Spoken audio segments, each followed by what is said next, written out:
You are cheeky. That was a brave decision. Amber Eyes is... Oh. That is so magic. That was absolutely wonderful. Amber Eyes just gave that cub an enormous hug. Expect the unexpected here on Wild Earth daily.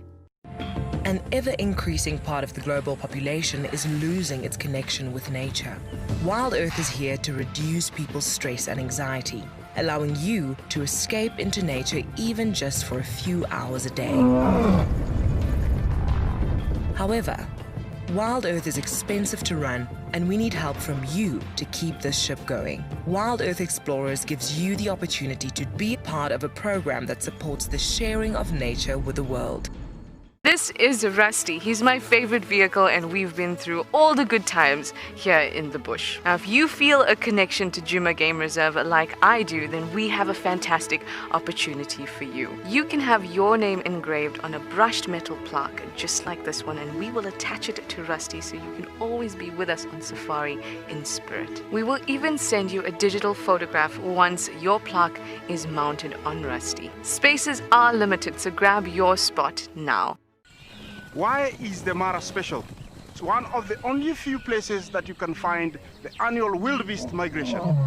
I will still go for the lion. The main reason is a sign of royalty, leadership in my tribe, and apart from that, over here, it is feared by all but loved by everyone.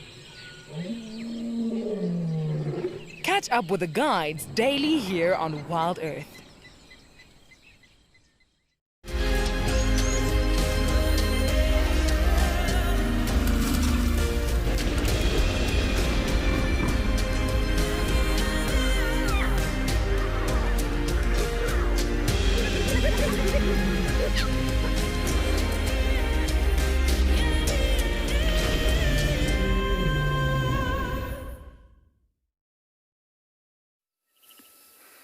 Good morning, everyone. We are just admiring the dramatic skies, the heart of the solar system, the largest object that we can see, holding about 99.8% of the solar system's mass. Yes, that is the sun, and it's going to pop up over these clouds very soon, and we're in for a glorious day here at Djuma Private Game Reserve. So everyone, with the sun rising, that means it's the start of your live safari through the African bush.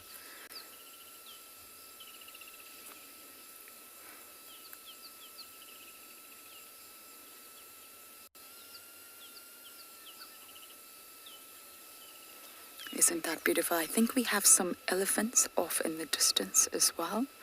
Simon spotted them.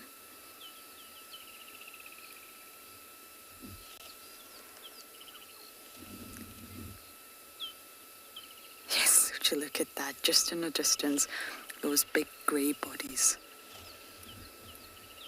Probably enjoying the fact that the sun is starting to rise, providing light and a little bit of warmth.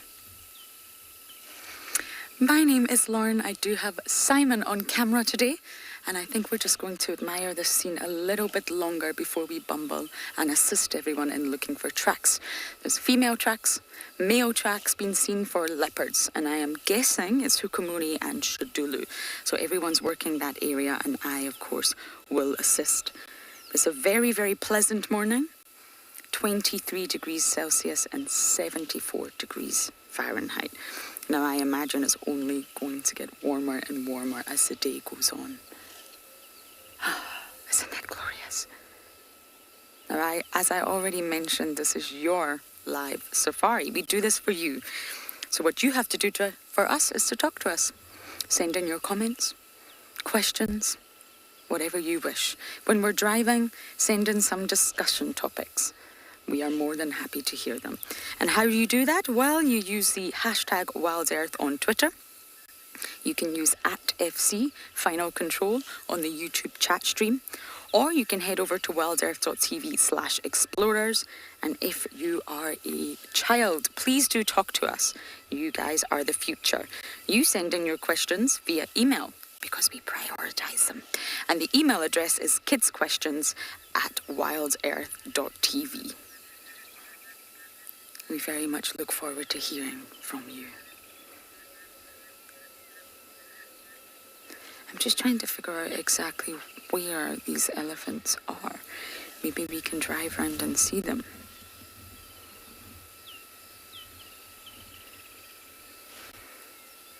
But I'm not sure exactly. But I think we're going to do a big loop round and see if we can catch up with this herd.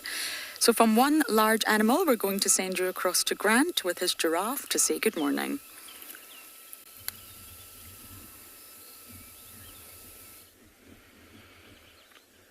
Good morning everyone, and welcome to and Beyond Phinda Private Game Reserve. Hope you enjoyed that sunrise with Lauren. We've got a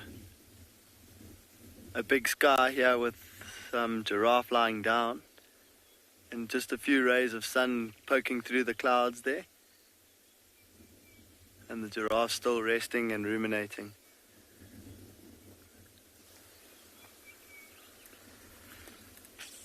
So my name is Grant, and behind the camera is Owen, and on our way to go and check if that leopard was still in the tree with the impala kill, we managed to spot these giraffes just lying down resting and chewing the cud. There were actually three, and one of them has had enough. He's stood up and wandered off into the distance.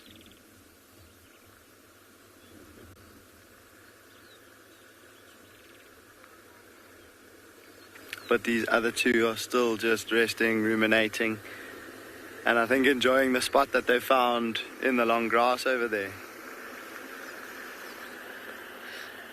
It's a beautiful scene with those rays of sun coming through, and Owen was saying it almost looks like a little umbrella that's shining down over those giraffes.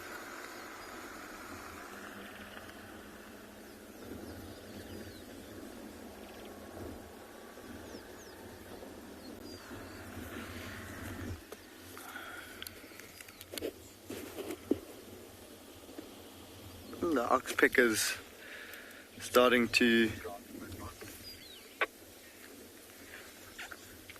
I agree, Annalise. It is a beautiful sky at the moment.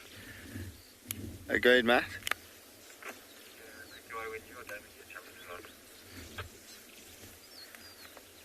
Copy, thanks. So it sounds as though that that leopard that we were going to go and have a look for, she is still in the same place.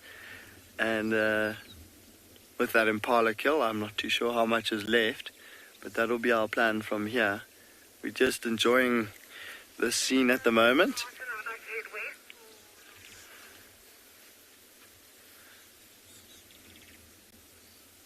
The oxpecker's really getting involved there. It's going in and around that giraffe's eye, also into the ear.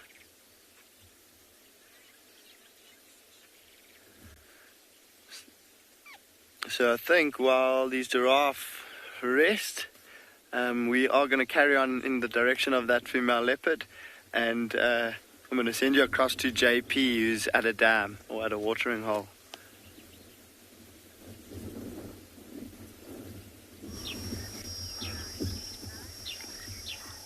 Good morning and welcome to Swallow. At the moment, we're just soaking up the scenery and indulging in a little bit of early morning birding before we're going to head off to the backyard foxes. My name is JP LaRue, and behind the camera, we've got Davy.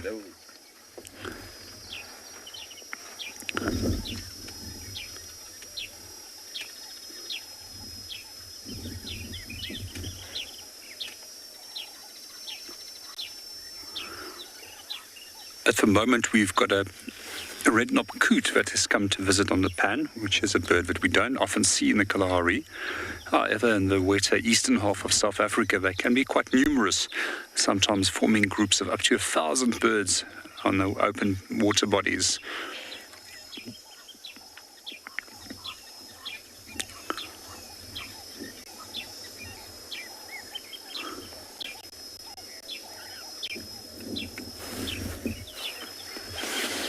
We've also got some Egyptian geese that's making their way around.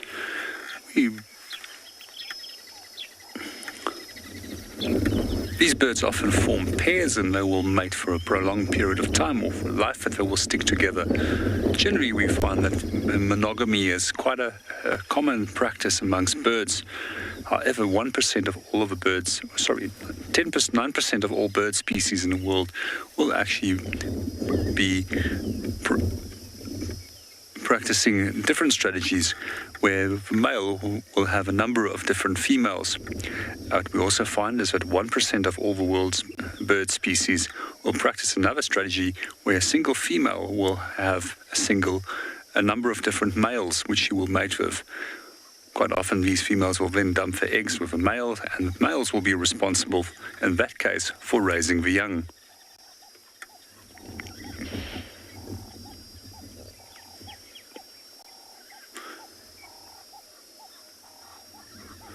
Inside the breeding season for the Egyptian geese, it's quite common to see them in single groups.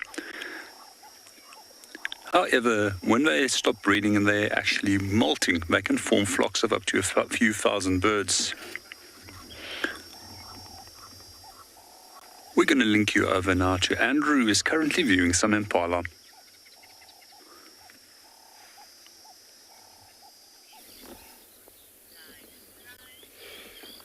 Good day, good morning everybody. Here in Djuma Game Reserve this morning, where we are begin our game drive with just a 2 impala, looks like with a 5, and looks like the 3 ran across to the north. My name is Andrew on camera. I have Marcel this morning, so we begin the drive now here at Gari Dam, where was also a visual of the elephants in this area, where they might actually come to the pans here while we're around. They were just in the river a bit, feeding. And this impala, they were actually showing very much of looking around, worried too much. Maybe because the elephants are all moving in this way, that way, then they make a lot of noises. So they're kind of like still so confused. Well, the temperature for the day is 23 degrees, 74 Fahrenheit, which is, I believe, it's still all right for cats and that. Grass is still due and fresh for all grazer and browsers to carry on, do their best or feed. Remember to talk to us on Kids Questions at wildearth.tv, also on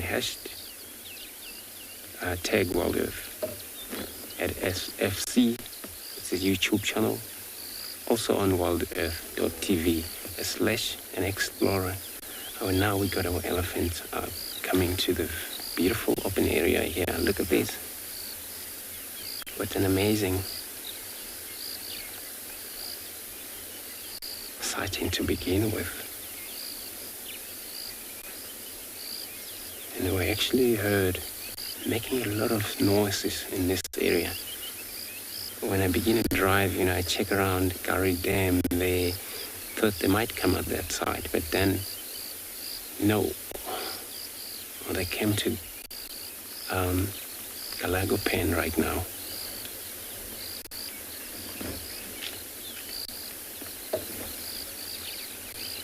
All females love traveling in herds, but it's actually a young bull that we see right close to us here. Looks like it's quite actually, maybe it's the elephant we saw maybe yesterday, I believe so, and the morning game drive, or could be the difference because it's a lot of herds of elephants, moving in and out of this area, coming from either west or south, across to the north, or north to the south, east into Kruger Park.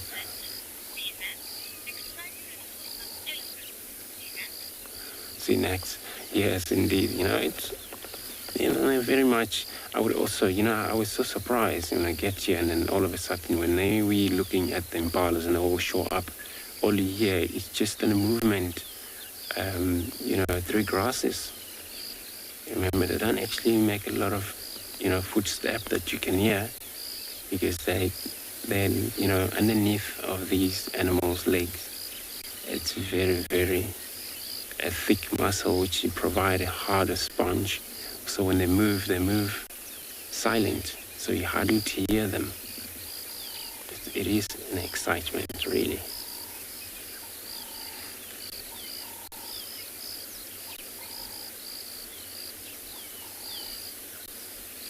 You know, it looks like all the sun is penetrating now out. You can see all of them already receiving the sunshine from the east.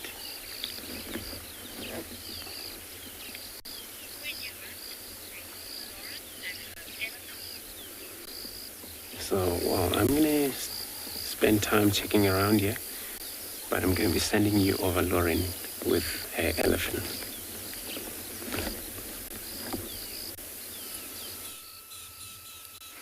Well, we found our elephants. Actually, Simon found them. He's very good at spotting these large animals. For some reason, I am not. I can spot the tiniest little insect, but I'll drive right past elephants. Not ideal. But I think this is the herd we were looking at off in the distance. So we just did a great big loop, looked for tracks, no signs. And for those of you that know Djuma, apologies if you don't, Zoe's Road is a very long road. It takes you sort of from our camp almost right down to the southern boundary. And it used to be so productive. It used to be one of the core sort of territorial roads that Hukamuri would use. Shudulu always used it. Tingana used it. But for some reason, the past few months, I never see a single leopard track on it. Ever since Hukamuri had his run-in with Mulwati, it's almost like this road has just disappeared from existence for the leopards. Never see a single track. And what's a little bit frustrating is the lack of signs of Mulwati. From what I can gather, Mulwati's territory just appears to be huge, but I never see a single track. I think this leopard flies. I think that is the solution. That's the answer. Mulwati flies. He's got spotted wings and off he goes. But back to the elephants. I think this is quite a large herd and they're only just starting to pop out. We're not too far away from Treehouse, so they may go for their morning drink.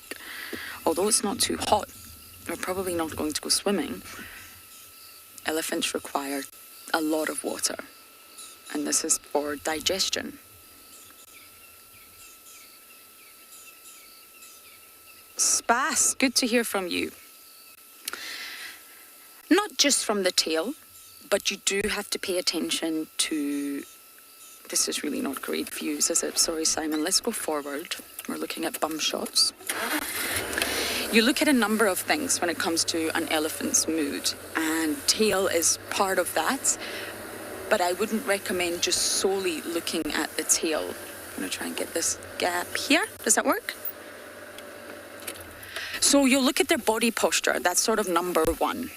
And an elephant that's maybe not too happy or is trying to assert its presence over you will lift its neck, raise its head. So it'll outstretch its neck. It's not got too long a neck. And this is to make itself look bigger. Then you'll look at the ears, the trunk, and the tail. Just its general behavior.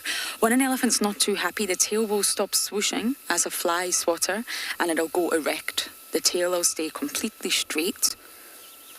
It'll lift its head up to make itself look bigger. It'll put its ears out, again, to make itself look bigger. And sometimes, especially with males, I find males do this a lot more often, at least here in the Lowveld. They'll do this fake eating technique where they're pretending, they're twisting their trunk, just like this one here. Simon, this one right here on the left. On the left. There you go. It's actually twisting its trunk to pull up the grass. Now it is eating, this individual. But sometimes individuals will twist their trunk pretending that they're eating the grass, but they're not. They're not pulling at the grass and they're not putting anything into their mouth. And this is a distraction technique. This is to make you think that the elephant's behaving normally, but it's not, and it's not happy. So you've also got to look at the situation, situational awareness Are you separating a herd? Are you separating a mum and a calf by accident? Is the herd relaxed? Are you a little bit too close? Is it winter? Is it summer? You've got to sort of always be aware of your situation wherever you go. And I think yes, tails are important, but you need to look at the bigger picture. Focusing on the tail alone would probably be a mistake. So overall body language. And as humans, we are very visual animals. So reading body language is something that we do every day. We always read other humans' body language. So it's actually quite simple. Once you home in on an elephant's body language, it's really easy for humans to actually pay attention to it, as we should. So I'm going to try and keep up with this herd for a little bit longer. We're going to send you across to Grant with his lions.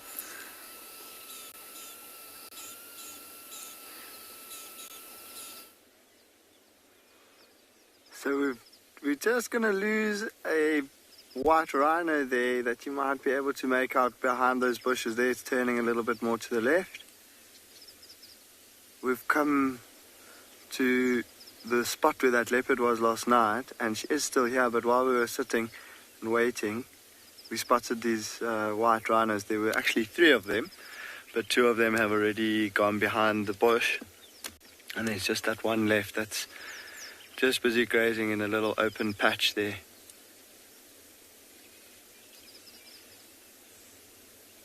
So we've parked a little bit of a distance away from the tree that the leopard is in, because we can see her from here. And we also wanted to just give you an idea of what it... Oh, there the rhino's gone. What it looks like, or what the leopard looks like at the moment from a distance. So that's what you would kind of be looking out for if you had to try and spot this leopard from the road. So the canopy of that tree, she once again is in the saffron. One of the trees that we've seen her in a number of different times. And with that very dense canopy, it's quite overcast this morning, so it's not too hot, but yesterday was very, very hot, and last night as well.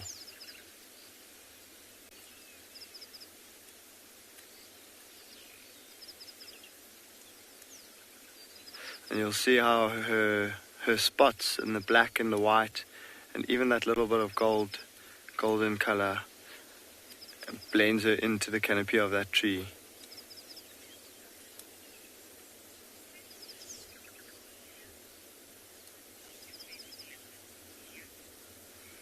Leah is asking which is my favorite leopard. Leah, if I had to be honest, I would say that this leopard's mother is definitely my favorite, the Nyoni female. It's definitely my favorite leopard, but we try not to choose favorites, because then we'll give them a preference, I guess. But there's just certain features and characteristics that she has that just make her extra special, I think. I've also had quite a few really amazing sightings with her. So when this leopard was a tiny little cub, we would see the Nyoni female leading this one and her sister around, and yeah, just the sort of how often we saw the Nyoni female before this leopard. She was sort of the leopard that I saw the most when I'd first started at Pinda, and so I think naturally she just becomes the one that you prefer. And this leopard, this Ntabankosi female, has now started to, well, she's not taken over, but she's definitely claiming a portion of her mother's territory. And the area is just really ideal for being able to find her. It's quite nice and open. There's some good trees, big trees for her to go up into. And so we are finding this leopard a lot more now than her mom. And she's starting to steal my heart for sure.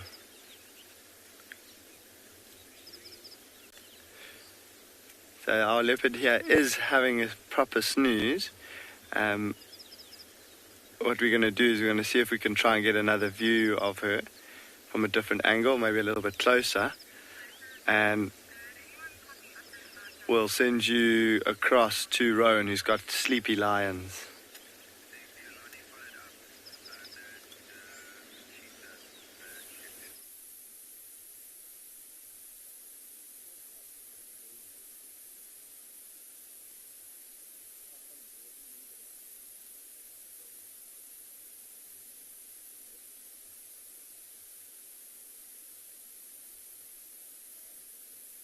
So it's actually been quite interesting. They walked rather far. They went west and then cut south and then went back north and then came west again, then went south, and then here they are. But walked quite a distance. But we are with them. We've got the 2 Ross males. We've got the young male as well here. And then funny enough, behind the other Ross male, behind the blonde Ross male, is the lioness with the 2 cubs, 3 cubs, one of which we saw yesterday afternoon being carried across the river. I thought she'd be spending a bit more time with the pride. So welcome, morning, and welcome to Untitled. I'm ROAN, and behind the camera we've got BK. And yeah, we had quite a nice tracking session this morning to find this lazy bunch. 11 of which are here, so we're missing quite a number. And further east of us, there was a few impalas alarm calling, so it could be that 1 or 2 of the lionesses are still catching up. There were none left in the riverbed, and actually this morning when Beacon and I woke up, we could hear the lions roaring. So we thought, it wouldn't be too hard to find them, but it took us quite a while. I think we did rather well. So I would guess that this is going to be their spot this morning. And it's nice and cloudy, it's not too warm. It's a bit sticky, humidity is definitely kicking in, and that's going to shape up to be a beautiful day. Sun just piercing through some of the cloud cover now. You can see we've got actually 1 lioness and 1 youngster there. They all look very, very comfortable. None of them have their heads up, none of them have their eyes open. I think after walking such a distance, a good time to sleep now.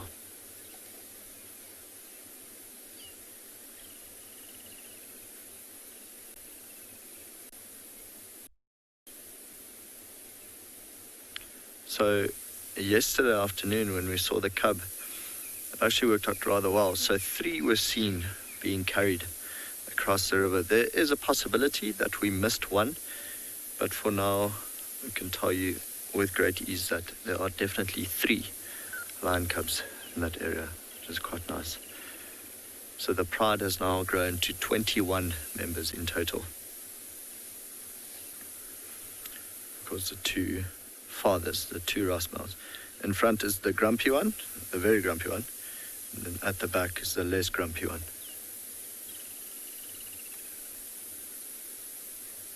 Kylie, good question, asking if lions sleep in the open because they fear nothing.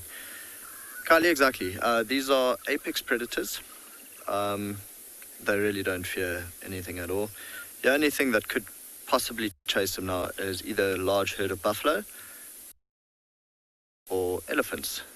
Would make them feel uneasy and make them move. Otherwise, they just prefer the open now. It's still cool enough for them to sleep. Saying that though, we have found leopards sleeping right out in the open like this as well. Again, it gives them a vantage point to see what is around them. But I think lions sleep much more peacefully than leopards do, especially out in the open. Not too much to fear if you have this gang around you. Quite nice to see the young male still with the pride. He just does not want to leave. Even though the Ross males are giving him a hard time every now and then. He looks good though, he's in good shape. I think I had a fight with the Ross males about a week ago, but nothing too bad. So I think we actually might just let them snooze away and then head into the western part of the reserve, see if we can find any tracks or sign of wild dogs. But for now, we're going to send you to JP with a beautiful bird.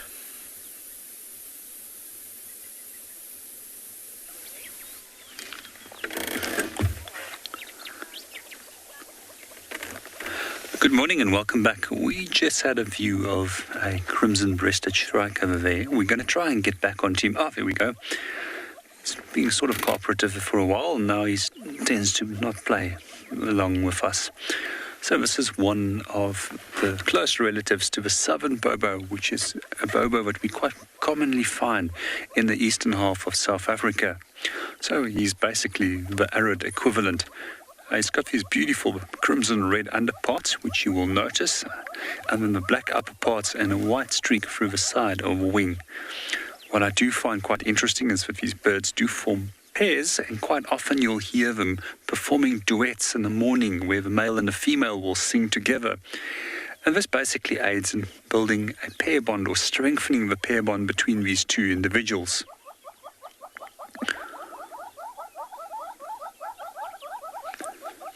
One of the other birds that we do find in this area is a cuckoo species which is known as a black cuckoo, which has got a very characteristic call which sounds like "I'm so sad," and it virtually sounds like this.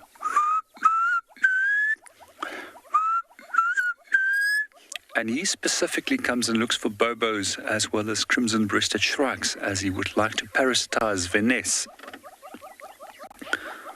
So quite often, if you do make the call, they quite quickly come and investigate, and quite often very quick to chase away the cuckoo.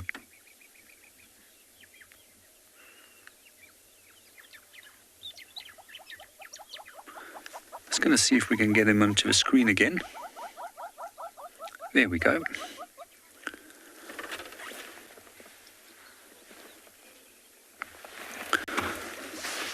Good morning, Mary. You're 100% right. They're probably one of the most colourful birds that you're going to find in the Kalahari, and they definitely add to the beauty of the environment in terms of birds and providing a little bit of splash of colour.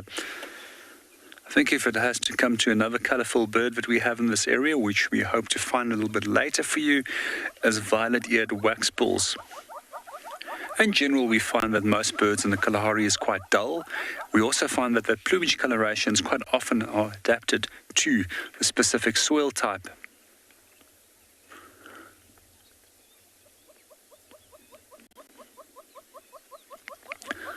By blending in with the soil type, this adds to being much more cryptically coloured and less chance that you're actually going to be seen by a potential predator.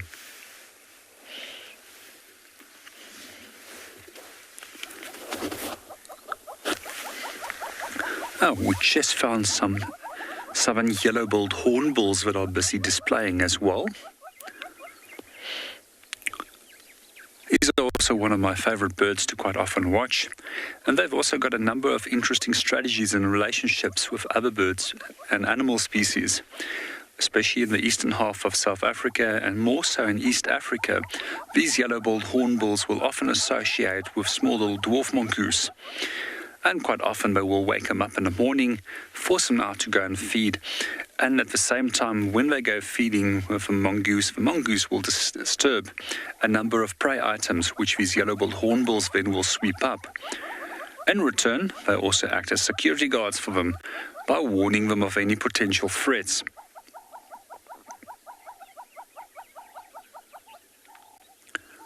We also find that the hornbills quite often are seeking out nesting holes where they will try and build nests in.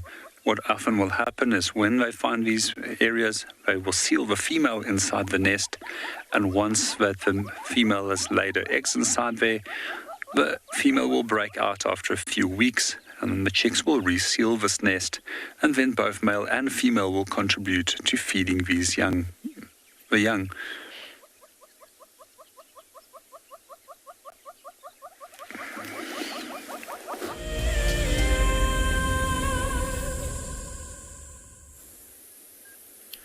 So actually just a tremendous scene with the sun rising on the eastern side, the pride of lions all just relaxing. Every now and then they'll lift their head. There's a tiny stretch or a lick somewhere, maybe as a fly lands on their shoulder, but other than that, just a tremendous morning. It's now I got the dawn chorus, so all the birds still waking up, just calling in the distance, and it's just wonderful. Wow.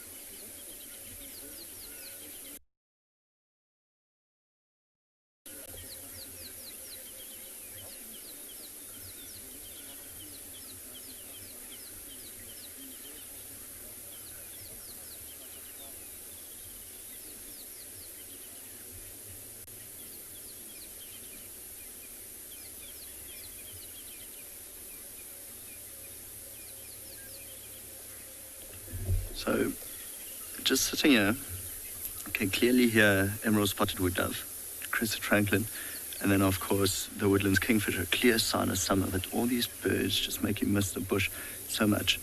And then once you get back and hearing them again, it just makes you appreciate being back here in this wonderful environment. But look at that sunrise.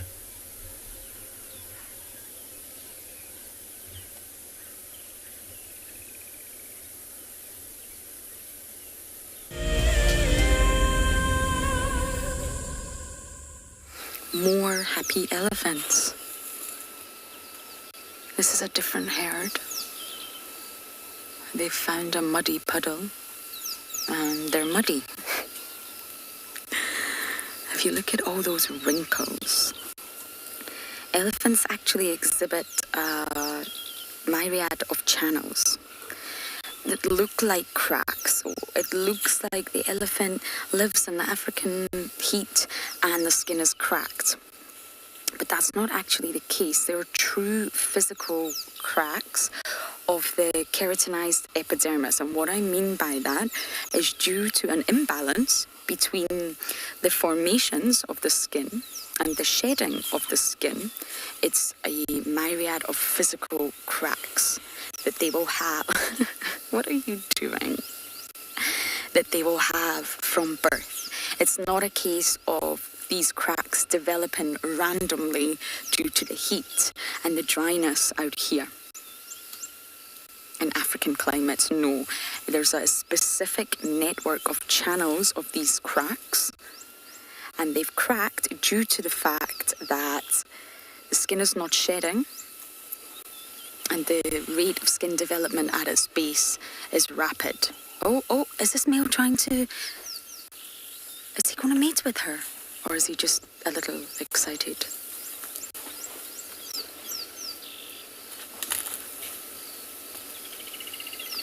There's a male checking out this female. She's put her back legs down. I think she's...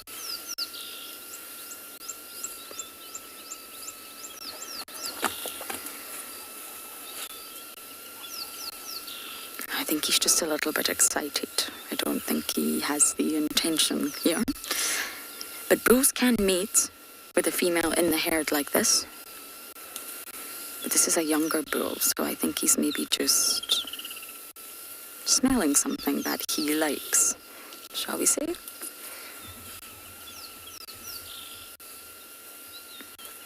Oh.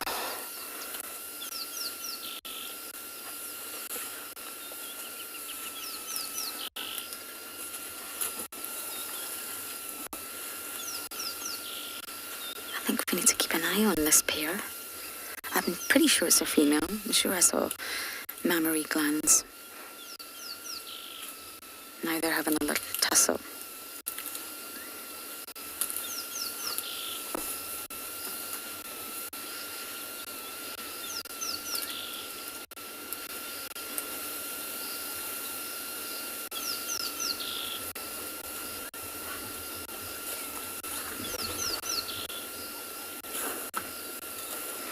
Yes, I think that was just young male excitement. Now, going back to the skin. So it's not just random cracks, as I've already mentioned. It's actually deeply sculptured, and it's an intricate network of interconnected cracks. What that means is that the cracks all join. It's a formation, and this is to assist in cooling the animal down. So this elephant's spraying mud on itself, so it'll run through all the cracks. It's not just one crack, then another crack. They're all interconnected. It's very intricate and it's very deep. The cracks run deep, and that's so that they can hold water. It's a boy. He wasn't trying to mate. Sorry, my apologies. He was trying to assert dominance. 2 young boys. So he just got a little bit excited. And he was...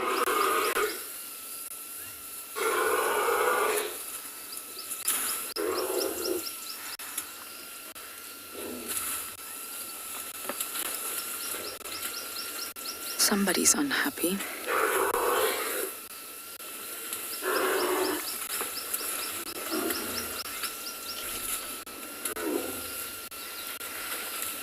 I can't see who's making that sound, though. No one else is reacting. The males are still tussling, and this one's having the best mud bath ever.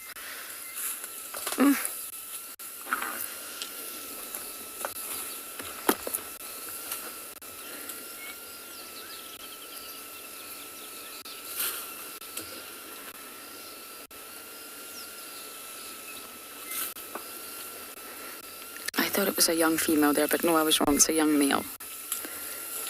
And now they're really, really having a tussle. And that one whose penis was extended was trying to jump on the other one's back to assert dominance.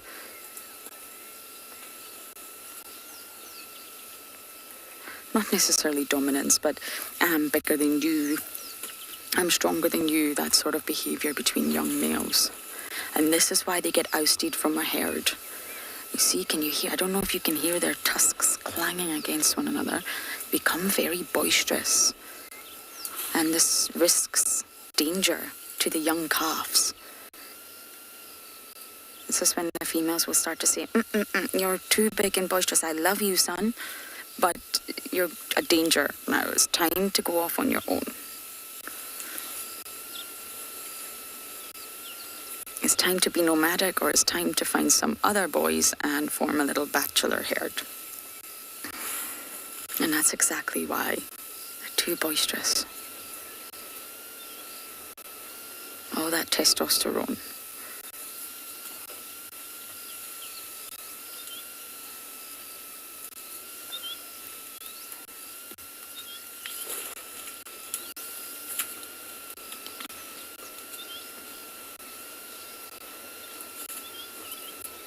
So going back to the skin, isn't that fascinating? It's not entirely random. It's not just like sometimes humans' heels crack on the back or the underside of their feet, and we have to use nice moisturizing foot creams. It's not like that. It's not random. It's not spontaneous. It's a specialized, intricate network of deep cracks.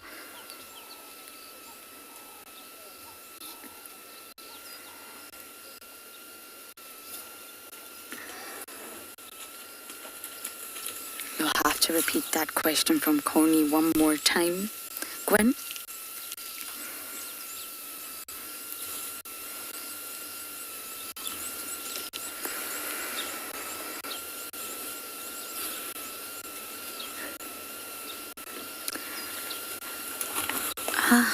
It's a young female, a young mom. You're asking, why do elephants have excess skin or loose skin? I just went into a deep explanation about the cracks, but I'm not sure if you're referring to the underside. If we look at this female here, she's a young female, but she hasn't actually got much loose skin. It's only really on the underside of her belly, and that's most likely because females, of course, give birth to very large calves. Very large calves.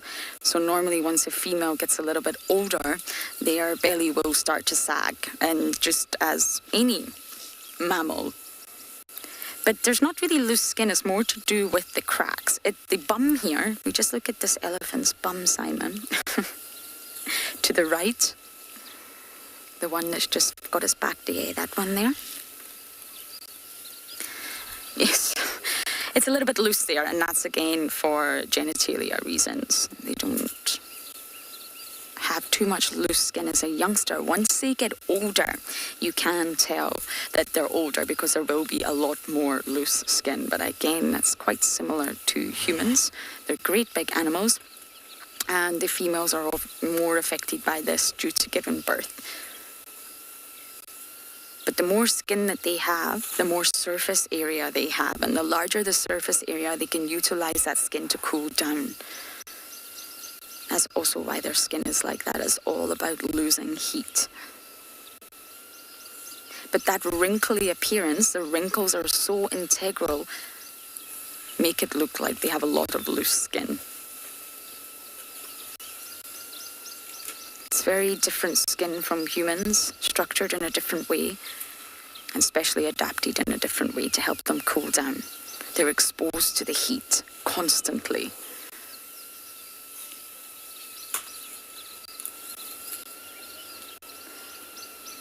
Okay, so we're going to enjoy this precious moment with these muddy elephants.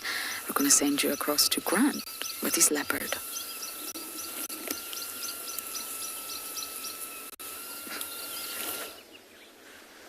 Welcome back, everyone. And our leopard has been jumping around this tree like a monkey on a jungle gym, or a child on a jungle gym. She's been grabbing the kill and moving it around the tree. And she even spotted a lizard at some stage and went after the lizard. But we noticed while she was moving around, her tummy is very, very full. So she was already full when she returned to this impala yesterday. And she doesn't have much space to eat. And the way that she's lying right now, she's actually got her belly hanging in a gap in the fork of a tree. So trying to get her body weight off of her tummy.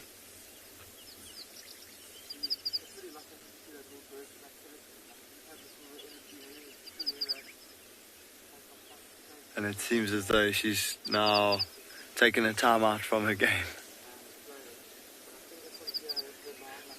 If you look at her ribs, the area behind her front legs, you'll see it's moving quite rapidly up and down. So she's trying to catch her breath now.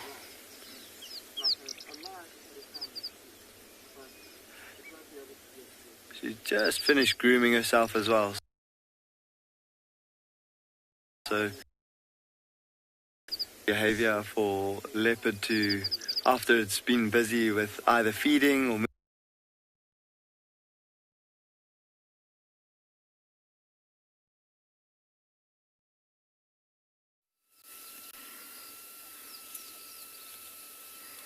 Sorry about that. Pinda will be back with us shortly, I am sure.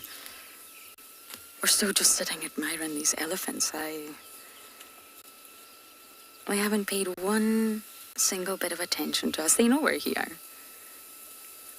But Simon, see this elephant that's just on the road here? Oh no, I think he's going to move. I was going to explain something and he's just completely changed his body.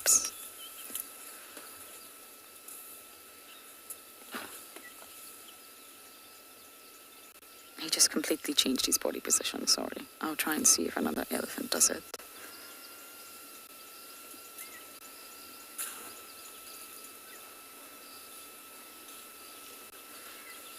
This female's having a great time. Hating they are in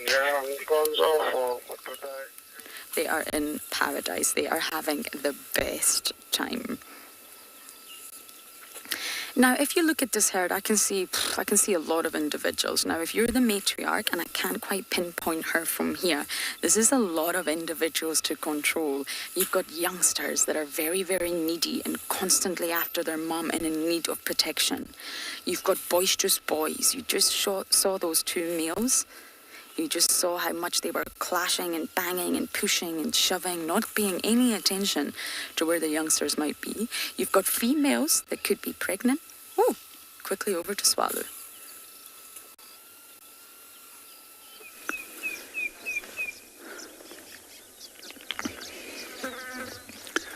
Good morning and welcome back to Swallow. We're currently sitting with bat-eared foxes at a den site, and the three pups have just came out to come and join the mom for a little bit of sunning. If you can have a quick look there, you'll be able to see them. Their ears are quite small compared to that of mom, so I just always love seeing those ears. It makes me smile. It's probably one of the most cutest of all the small dog species. And I just love watching them, how they use those ears. And quite often when they're feeding as well, to just watch them with their heads down, listening for insects, and then starting to dig, and then continuing to walk around, listen, dig. That's pretty much their routine when they're busy feeding, looking for termites and some other insects. To give you an idea, the adult is probably weighing between 3 and 5 kilograms, and the pups may be approximately 1 to 1.5 kilograms in weight. So quite small if you compare it with a domesticated dog species.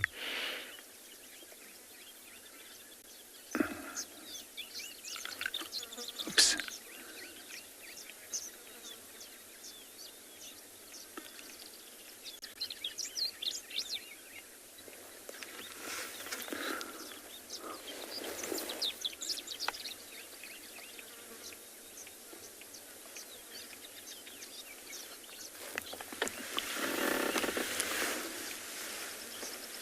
Good morning, Sarah. To answer your question on how many pups they can have, it's normally anywhere between 1 and 6, but in this case we can see 3 pups.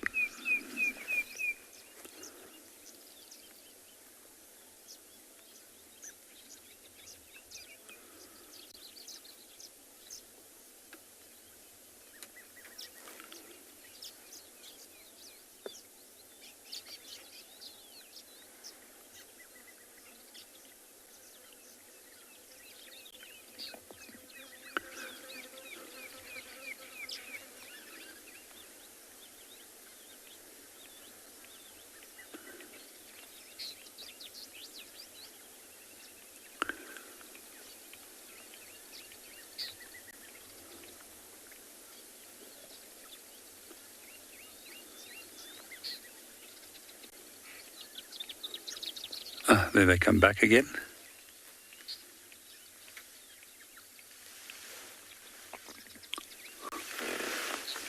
Good morning. To answer your question, what predators eat them?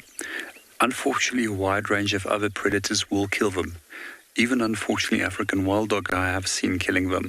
And the reason why predators quite often will kill other predators is because they generally will feed on the same food items.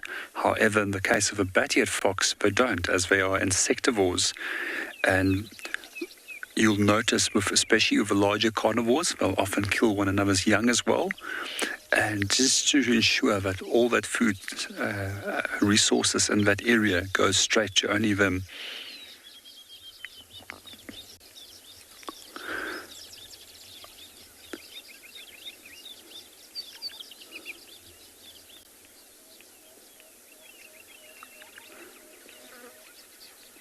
There's a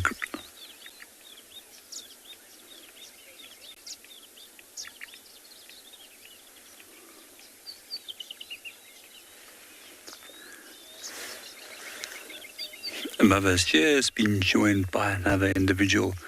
So bat-eared foxes mate for life. I'm quite curious about where the second adult is at the moment.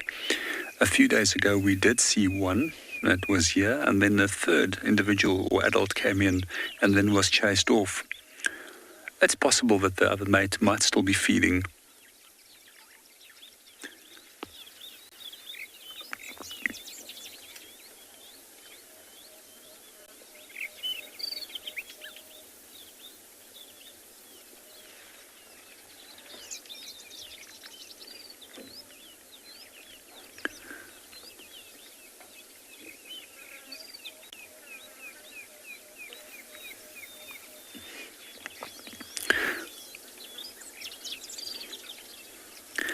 I can't believe how fortunate we are to see the pups today, especially all three of them, and showing so well.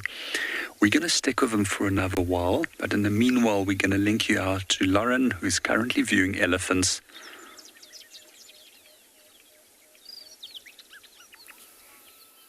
Simon's getting us some wonderful creative shots here. I'm very jealous of those bat-eared foxes. But don't tell Darby that. Now, this is a male. This big one that Simon's giving you beautiful, beautiful shots of. And he does keep putting his trunk on her genitalia to sniff. The Hoover maneuver, we like to call it. But that's what they do. Males constantly want to see what state the females are in. They can mate with very, very young females, and he's trying to smell. He's trying to see, is she coming into estrus? Is she receptive? Is she in estrus? I'm sure if she was in estrus, he would not be reacting like that.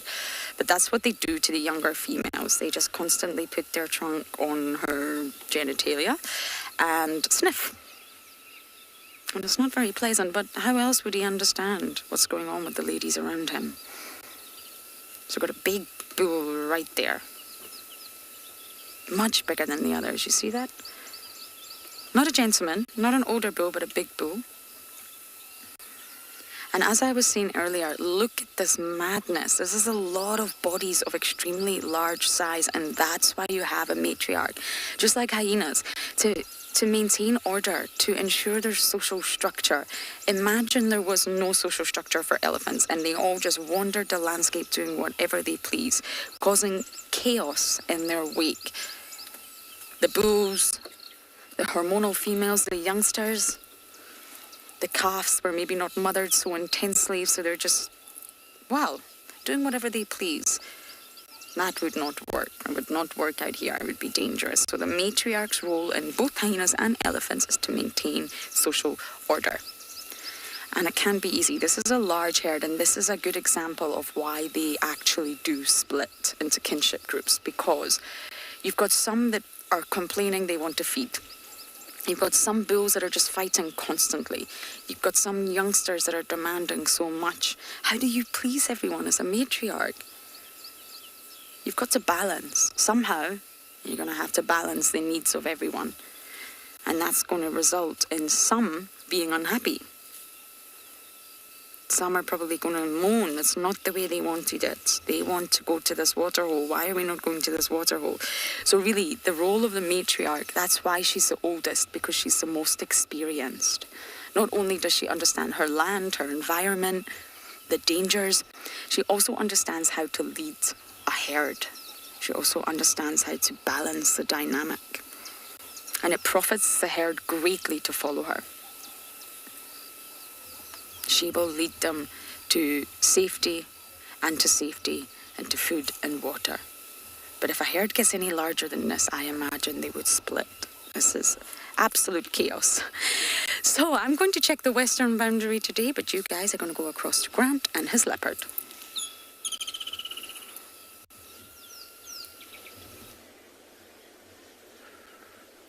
So welcome back, everyone.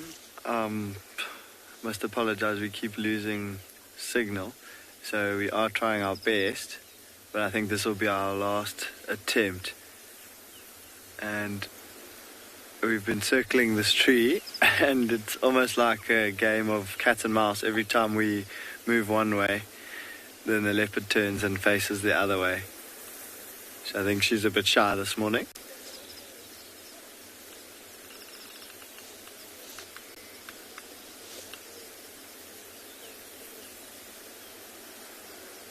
And she's almost turned back on herself. doesn't look too comfortable, and she's got a big stick right in the middle of her tummy where all her weight is, or where all her food is. So it'll be really, well, it looks uncomfortable, but she's been lying there for a couple of minutes now, so it can't be too bad.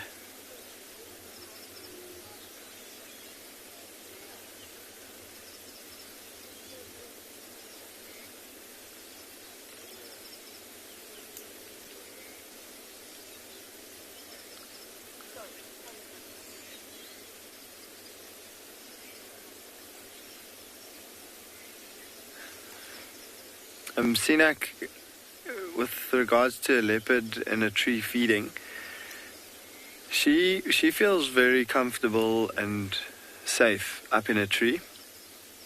But obviously being up in a tree has got its challenges as well. She has to balance and use her claws, and so it is a little bit more difficult than feeding on the ground. But with the kill up in the tree, it'll attract less flies and less other little creepy crawlies and insects that might want to come and feed on the kill. So that's a bonus of having it up in the tree. But also up in the tree, she'll only have to really worry about other leopards. A lion wouldn't be too much of an issue for her with this kill in the tree, so she won't have to be on the lookout for lions. But she will try to spend as much time as possible up in the tree, but obviously when the kill is finished, she will get a few more hours of rest, and then she'll calm down. So it depends on the size of the kill as well and how full she is. I mean, this is where we left her last night, and she's still in the same tree with the same kill, which is quite unusual because it's a young impala lamb, which she would, if she was hungry, she would be able to finish in a couple of hours. But because she's got a full belly, she's waiting for as she digests, then she'll get a little gap in her tummy and she'll feed a little bit more. But her priority is of course to rest. So she's been in this tree for at least 16 hours now from last night. So 16 hours at the moment. I'm sure there's been occasions where they've been up in trees for much, much longer. But she's settled down again now, and she's got a kill nearby. It's nice and cool today. She's got a comfortable spot in the tree. So I think we're going to be leaving her here and going to see what else we can find this morning on Pinda.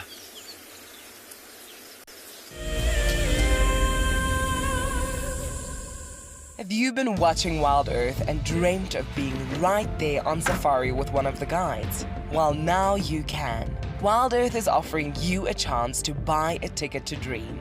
You or a friend can hop on board a live Wild Earth show and join our guide on safari. The ticket is redeemable at any of our locations, anytime in the future.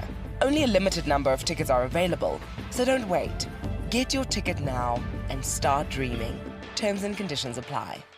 Wild Earth is launching our brand new Explorer program with an opportunity to win a very special Wild Earth expedition. The lucky winner will get a behind-the-scenes Wild Earth experience at the magnificent and beyond Ngala Tainted Safari Camp. The prize includes a 3-night stay for you and a friend with a chance to sleep out in the unique Ngala treehouse. Become a Wild Earth Explorer and stand a chance to win this and many other prizes. Terms and conditions apply. My name is Ross, and I'm a field guide at and beyond Pinda Private Game Reserve. I love getting questions from guests on Wild Earth because I love sharing and learning information about nature with new people, and it also makes me feel like you're all joining me in real life. If you want to ask a question on Wild Earth, then you need to register on our website. Once registered, go to our live safari page and submit your question below our live feed. Oh, it's going to be in trouble now. Oh, this is unbelievable stuff. Here comes a hippo in too. Go, Impala. There's a hippo coming in. I can't believe what we're seeing here. This is what we normally see in East Africa. It's all over. Hippo leaping at the crocodile now. Everything's gone underwater. Expect the unexpected here on Wild Earth daily.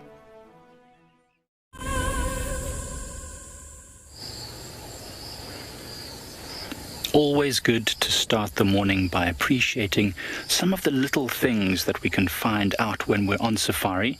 This is a beautiful wild senna, or eland's pea, a gorgeous yellow flower that's quite distinctive.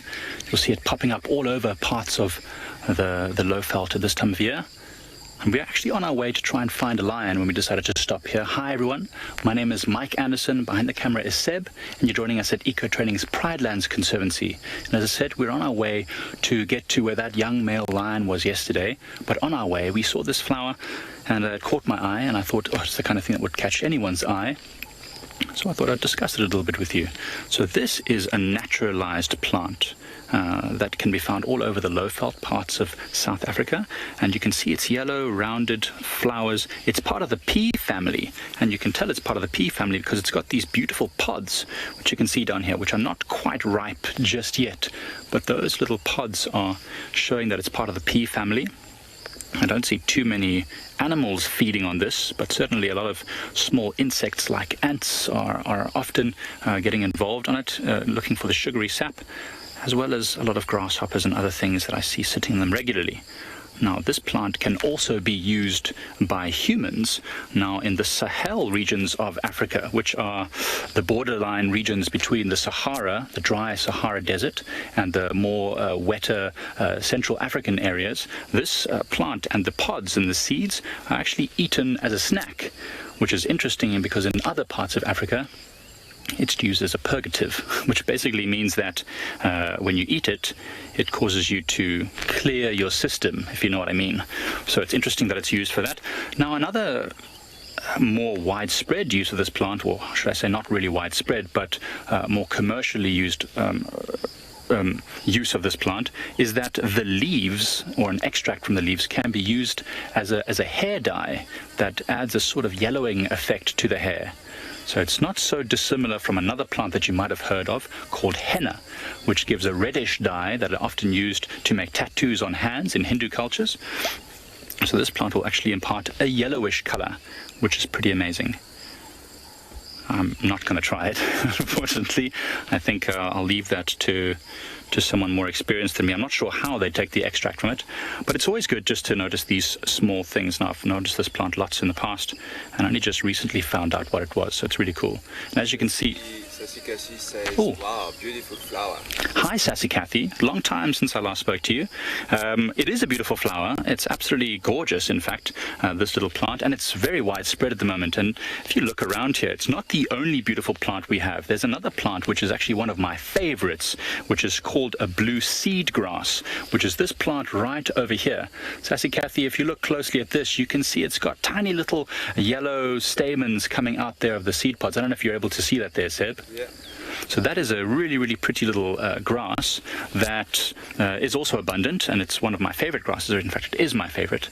And all the grasses right now at this time of year are flowering, which is something people don't often realize about grasses, that they do flower.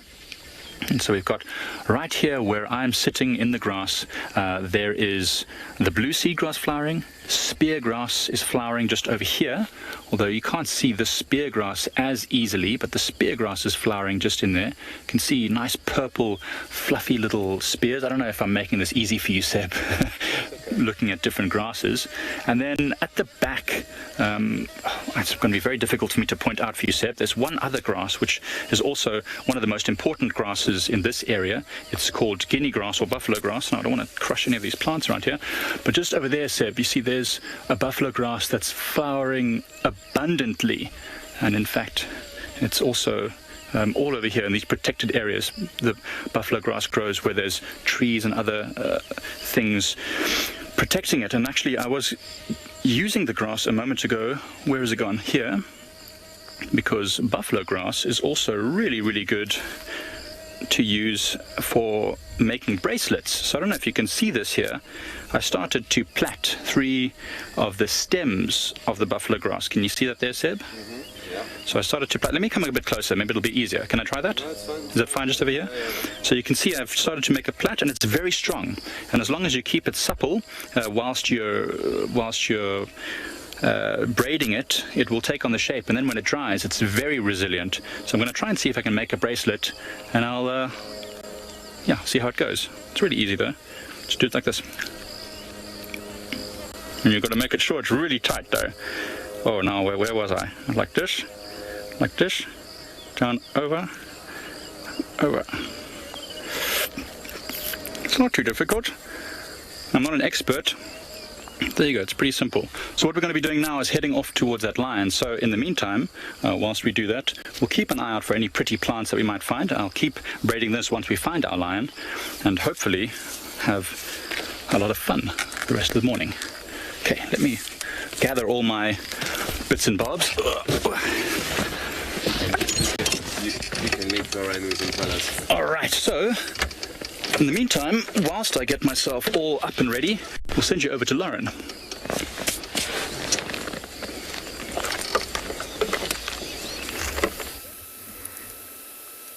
Now we've stopped to admire this herd of impala. Why? There's quite a few interesting things going on. They were very alert and they're tightly huddled. Hokomori and Shidulu have believed to cross this area, and that's why it's just worth sometimes paying attention to impala. I have found so many predators through impala. Now we've got the little creche over here. You see all the youngsters, Simon? There's a lot of lambs here, all huddled together. And then, now I've lost him. Where did you go? I've lost the male. I think he's, yes, well done. There's only one male, so this is the dominant male of this entire herd. He's done very, very well. But breeding herds are generally mobile. So their home ranges are not territorial, but their home ranges will overlap with several different males' territories. And therefore, this herd may move on from this male, but at the moment, he's a lucky one. He won't be mating, it's not the rutting season, but he's got all these ladies.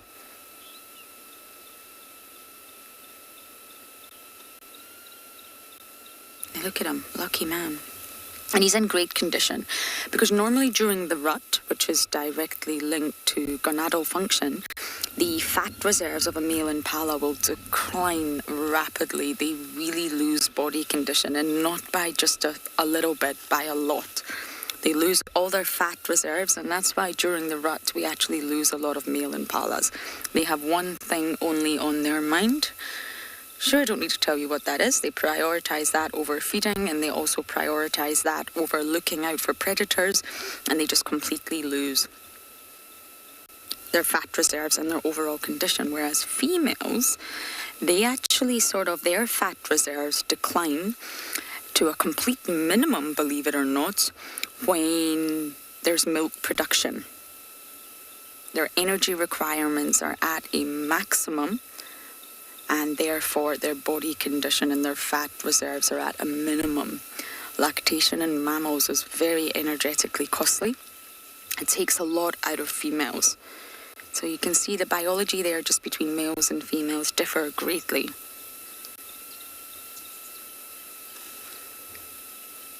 They're all still very huddled together. Are you going to cross the boundary line, or are you not? Do you prefer Juma? Yes, me too. We're right on Triple M, the western boundary. I think we're going to go into Simbambili today. I haven't been there for a very long time, and check around for the hook and Shidulu.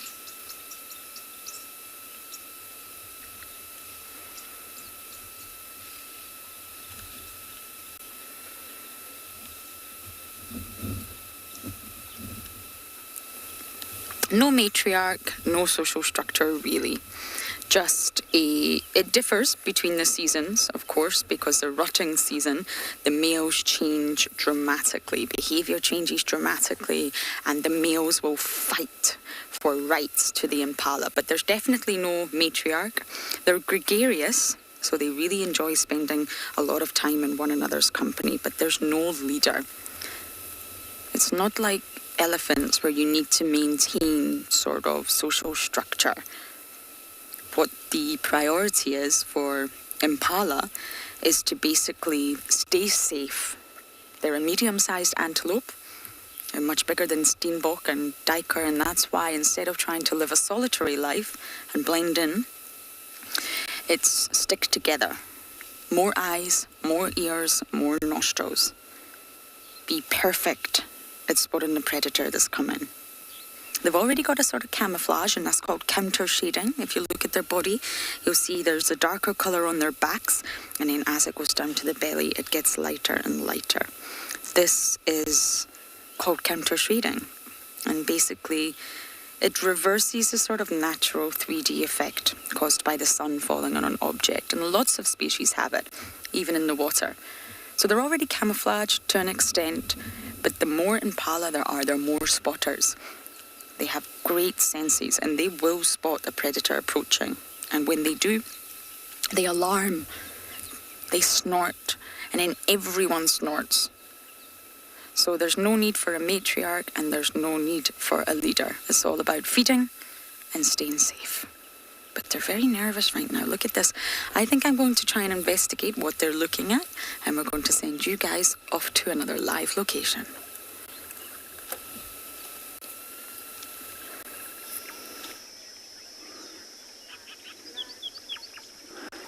Good morning and welcome back again to Tswalu. We're still with the bat-eared foxes and the pups. The pups have just disappeared underground. We've just been noticing how Mom will constantly be looking out for potential threats and how the ears are moving. Just a few seconds ago, something was triggering her ears and she just focused on it, and it's incredible how quickly these little pups will respond to her body posture. And as that she focused and looked, they immediately disappeared down the burrow. It can possibly be because of the presence of jackal, which we're hearing in the distance calling. And jackals also do hold a threat to bat-eared foxes.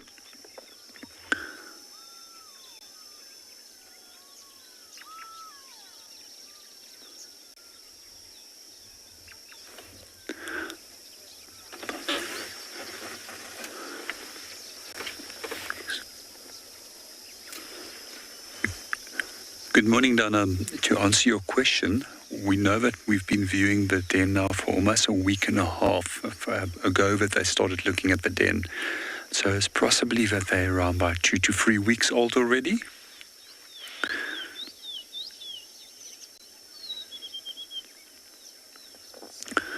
What I do find fascinating about bat-eared foxes, both with the adults and the pups, is that they can become incredibly playful, and that's what I'm really hoping to see. I have watched them in the past, and quite often they will even use little obstacles like sticks that they will play with. We see a similar behavior with another dog species which we find in the Kalahari, which is known as a Cape fox.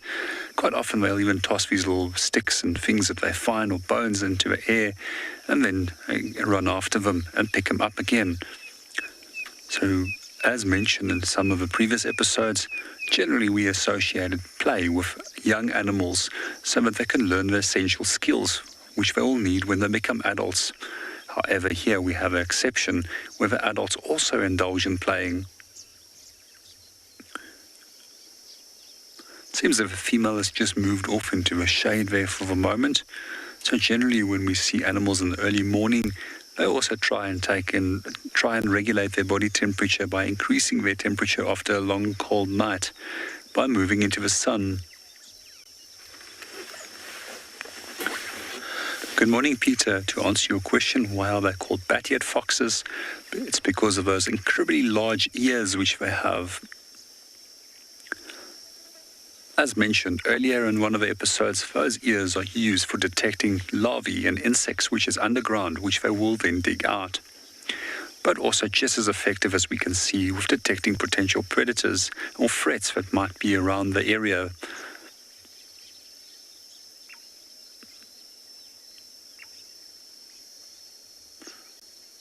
Most species of bats also have incredibly large earlobes, as they use echolocation to detect their potential food.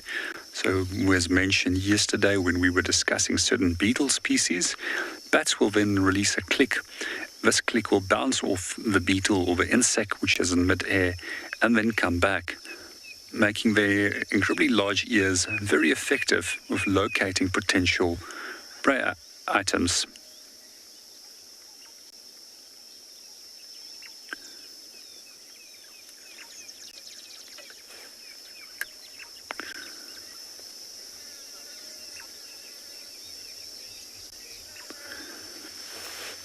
Good morning, Scotty, and welcome to the show.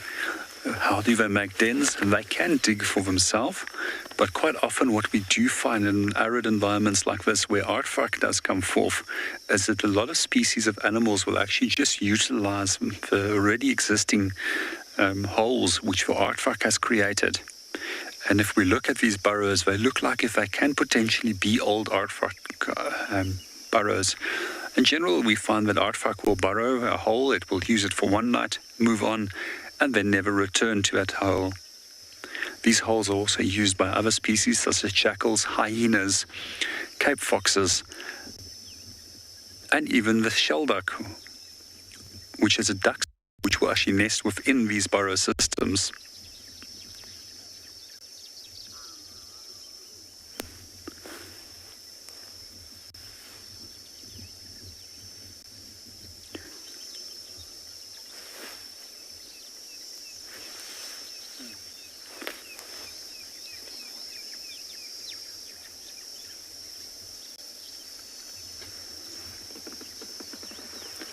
Just lost visual of them. It seems as if mother has now moved into the shade. She's had more than enough of her share of sun. So what we'll find is that the temperature increases after they've warmed them up, but we'll go down underneath the burrows and then go enjoy the cooler temperatures in the peak of the midday heat.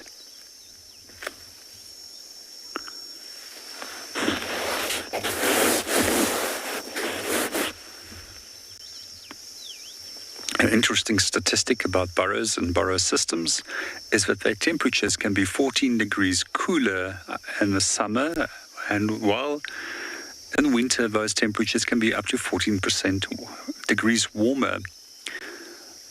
To answer the question with regards to if they can get flooded, yes, occasionally the Kalahari does get exceptionally high levels of rain, but it's not often the case that what will happen. I have seen burrow systems in the past flooding, and a number of species which we normally consider as nocturnal will then come out during the rains when those burrows flood. These include aardvark, jackal, and a number of other species.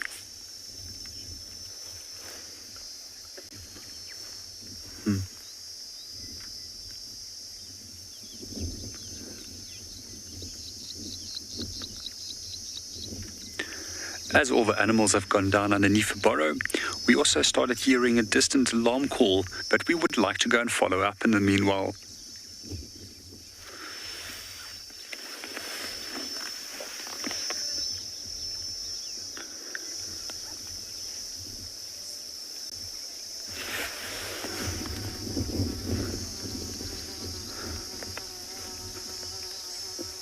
Good morning, Laura. That's quite difficult to determine how deep the den is, but sometimes it's several meters deep, and it just depends on how deep the burrow system is, what that aardvark created.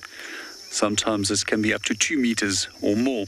Sometimes we find that some of the burrow systems can be even bigger, especially aardvark burrows that has been opened by a species such as porcupine.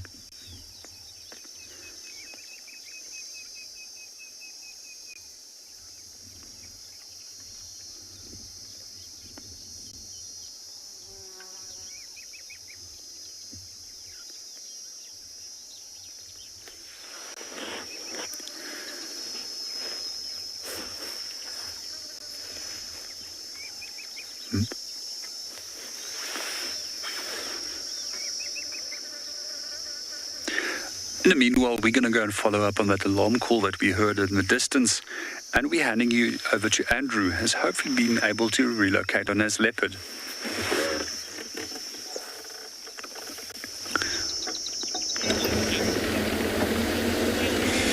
Thanks, JP. So the update on the Hukumuri, so the way you cross into RATTRAY, and I gave up there. And then Lorraine, I think she's also following up around Mambile, that area. So I have to change my plan now, come to the far east, where was actually Tandi tracks was seen, and then there's one actually guy that is following up there. So I'm gonna assist him along Chitticut line, that area. It looks like also was with their cub. It looks like they say, so that's why it makes me change my mind, come for this side here. And then I'm gonna actually help them around. Hopefully we find her. The ground is so wet, so all we're worried if she's far out of reach in one of the river, then yeah, it's gonna worry everyone. But hopefully, you know, she's near the road.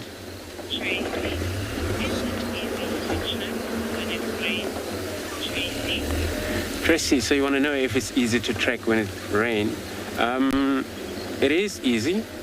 That's where it depends. Sometimes you come across the tracks for that animal you're looking for just after the rain, and that, you know, it's easy to tell for you that it's very clean tracks, that nobody else been on top of them. Could be maybe an hour or maybe 30 minutes ago that animal have walked past the area. But then if it rains, let's say yesterday, it still tells you much about all details of that tracks, so it comes visible still. And then, but it applies the same also when it's dry, or animal those that have walked into a sandy area, where if it's ever too much windy day, then you'll see all these tracks have been covered with sand due to the wind. So yeah, it's actually easy when it's wet. But also many animals, cats, species, they don't like wander around along grasses when the grass is wet, though on the road. So that's why, you know, I'm hoping to, if we've ever found her, she will be either near the road or side of the road, not too far, because the grass is still wet enough, unless if it must for them to move off the road. If she lead that cub to the kill, then that happens, maybe she has to off-road into one of these tall grasses.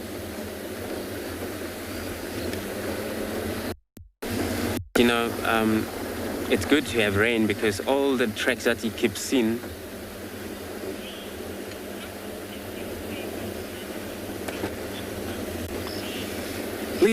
so you want to know my favorite animals in Djuma?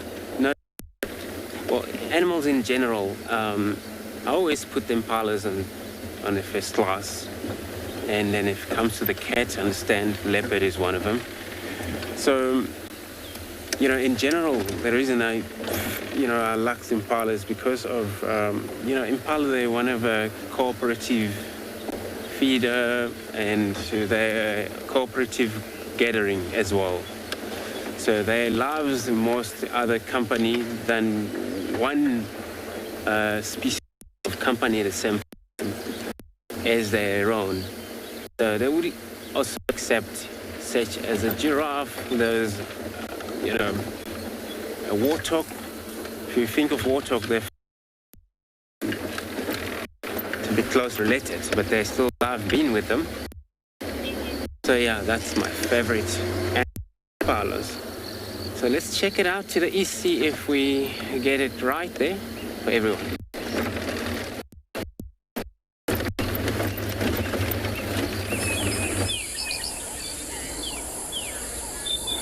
So we've managed to get to the area where the lion was yesterday. It seems like he's probably moved off. We don't see any sign of it except for a few tracks here and there, but we're sitting at the drainage line itself, just waiting to see if we maybe could hear something approaching or alarming to say the lion is still nearby. Nothing yet. And whilst we wait, I decided to finish off, or at least continue with my with my plaiting or plating that I was doing. As you can see, it's going pretty well. It's this far, but I've created a little bit of a weakness in it. One of the pieces of grass got bent, and it really needs to be held nice and straight. And if you create a bend in the grass, it kind of makes a bit of a weak point there. So you can see it's a nice tight plate. Must I go a little bit further out? Maybe put it over here, Seb, for you. That'll be much easier, I think. So you can see the nice long straight pieces of grass, then my delicious plating, slowly getting there. I did create it wrong though. I should have started with a fold so that I could make a loop this side and then a knot on the other side. Anyway.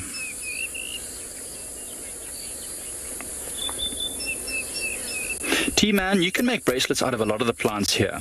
What you really need is something with long fibers. So this grass here has very long straight fibers. You can actually see them as Seb pans across this grass. You can see those long straight fibers. So that makes the plant flexible and resilient.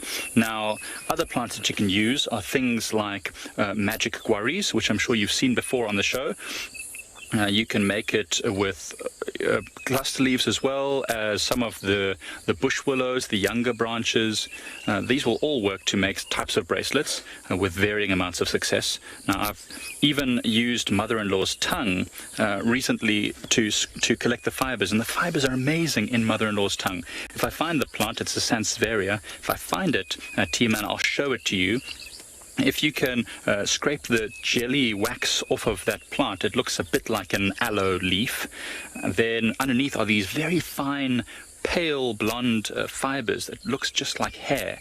And you can roll those into long strands, or what do they call it? I can't remember what they call it specifically. But then you can turn that into a braid just like this, very, very strong. Natural fibers are incredible. Remember, before we had modern technologies to do mass-produced cloths and textiles, people would have, if they wanted string or rope or whatever, they would have to make it themselves, or at least get someone who was knowledgeable to make it for them. So they are very powerful. I mean, the pyramids, for example, were built using a lot of human being power, but also with pulleys and ropes and all sorts of stuff, and that would have been created by natural fibers, no synthetics, no mass production. So really, really amazing. All the buildings, anything that was constructed in prehistory would have been using natural fiber ropes. So a lot of the stuff you can use. I don't know if you can see down there, Seb, the tracks in the sand there. I wish I could get closer to you. The dashboard's just in the way. So it's amazing. The tracks in the sand there are really incredible. I wish we could get closer to show you. Even though this lion is young, only a few years old, like 3 years old maybe, the size of his paws is phenomenal. If I put my hand down on that track, it would almost be swallowed by the track of that male lion. Now, he's moved off because he can't afford to stay in one place too long. Because he's a young male, not territorial yet, not calling, not announcing his presence. If his scent gets noticed by a larger male lion, he will be in serious trouble. He's by himself, and so he can easily be killed by a large male lion that might catch him in the territory. And now we did, Seb and I, see 2 male lions not so long ago. Unfortunately, it was after game drive, so we couldn't show you, but these 2 male lions will be patrolling, especially now at this time of year when there's plenty of rain falling, to spray urine and re-establish their territories before other males can move in, like this young male. So he has to be quite nomadic. He has to move around a lot, avoiding detection, catch and kill small things, eat them as much as he can, and then move off before the smell or the hyenas attract too much other attention.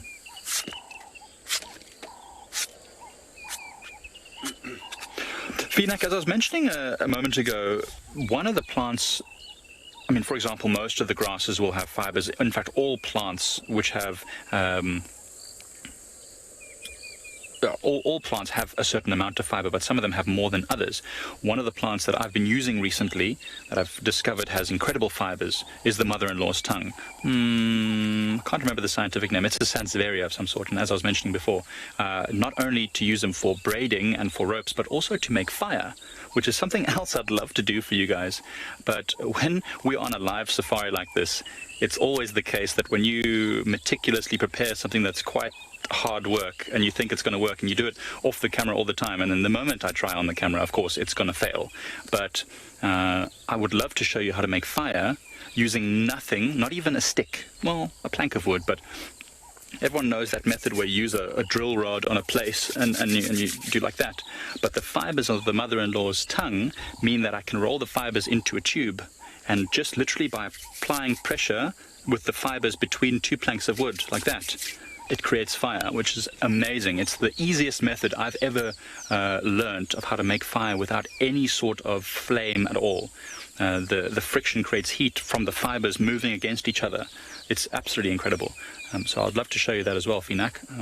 Maybe soon, well, as soon as it gets a bit drier and I can find some mother-in-law's tongue.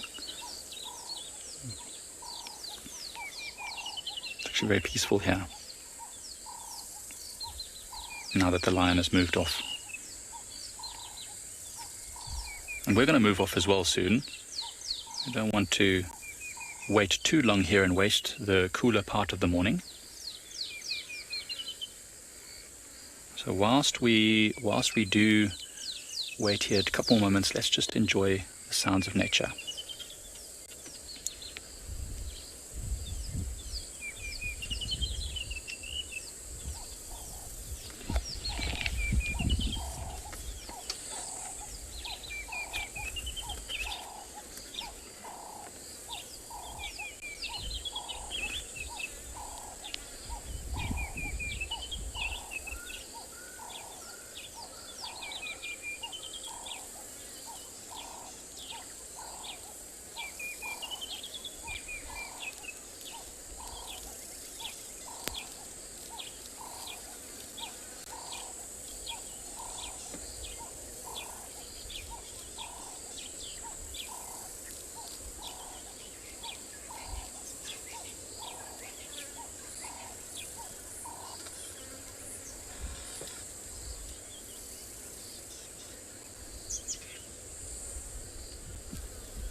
Raphael, it really is beautiful here, and I'm glad you say that. It always is nice to hear from you guys at home when you're enjoying some of the stuff that we show for you. It gives us fresh eyes, so to speak, whenever we're out in nature. It's important to get that perspective from others. Sometimes we can take for granted the privilege that we have.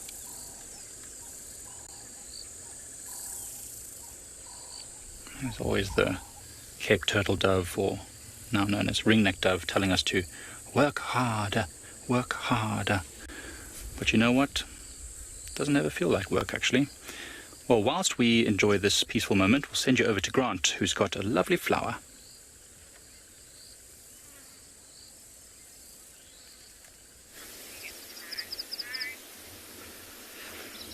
Welcome back, everyone, to Pinda, and let me just turn my radio down. We're just waiting for a gap to go and look at some lions, which we have spotted. But for now, we're just going to have a quick look at this tree, and you'll notice that at the base of the tree, it's actually broken, and the whole tree has fallen over. So over here, the tree is completely snapped, but there is still a portion that's attached to the root. And it looks as though the tree is still alive. And this is the adult leaf, or leaves, are this blue sort of color. and they've almost got a very rough, sort of heart shape to them, and quite uniform in color. The top and the bottom is very similar in color, but they've got they've got the main vein, single main vein that goes up the middle of the leaf, and then some branching off to the side. And this is a blue leaf guari, or blue guari. But what was interesting that I noticed about this one is, if Owen comes in close here, the new growth, which could be very confusing if you're trying to identify this tree in a book, the new growth is actually red. And I haven't checked, but I will check in my tree book if it says that the new growth of the blue guari is red. But it might be because of the fact that this tree is actually broken and fallen over, and it's starting to regenerate, that the leaves are such a strange color. The new growth leaves are strange color.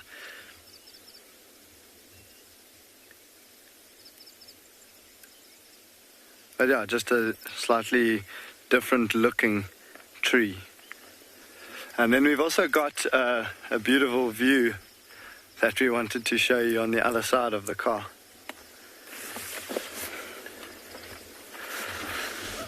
So down in the valley there, these are the open grasslands of the western parts of Phinda, and there are, we've been able to spot some buffaloes, and we do quite often get to see some rhinos from up in these high points, and even elephants and sometimes lions, like we have been able to today.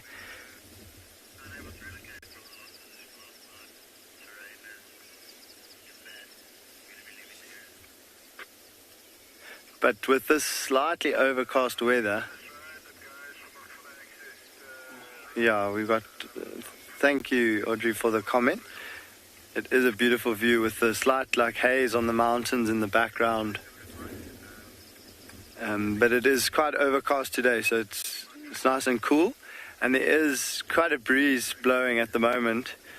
So I'm thinking that a lot of the animals are actually still in the drainage lines trying to get out of the wind. So we're going to start heading down the valley towards where we've seen those lions. And for now, I'm going to send you across to Lauren with the leopard.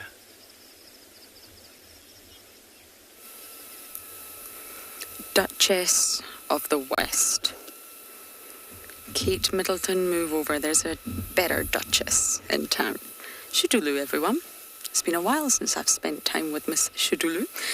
And if Simon can just give you a little bit of a wider shot, you will see that we have a Shudulu, an actual. Oh, big yawn.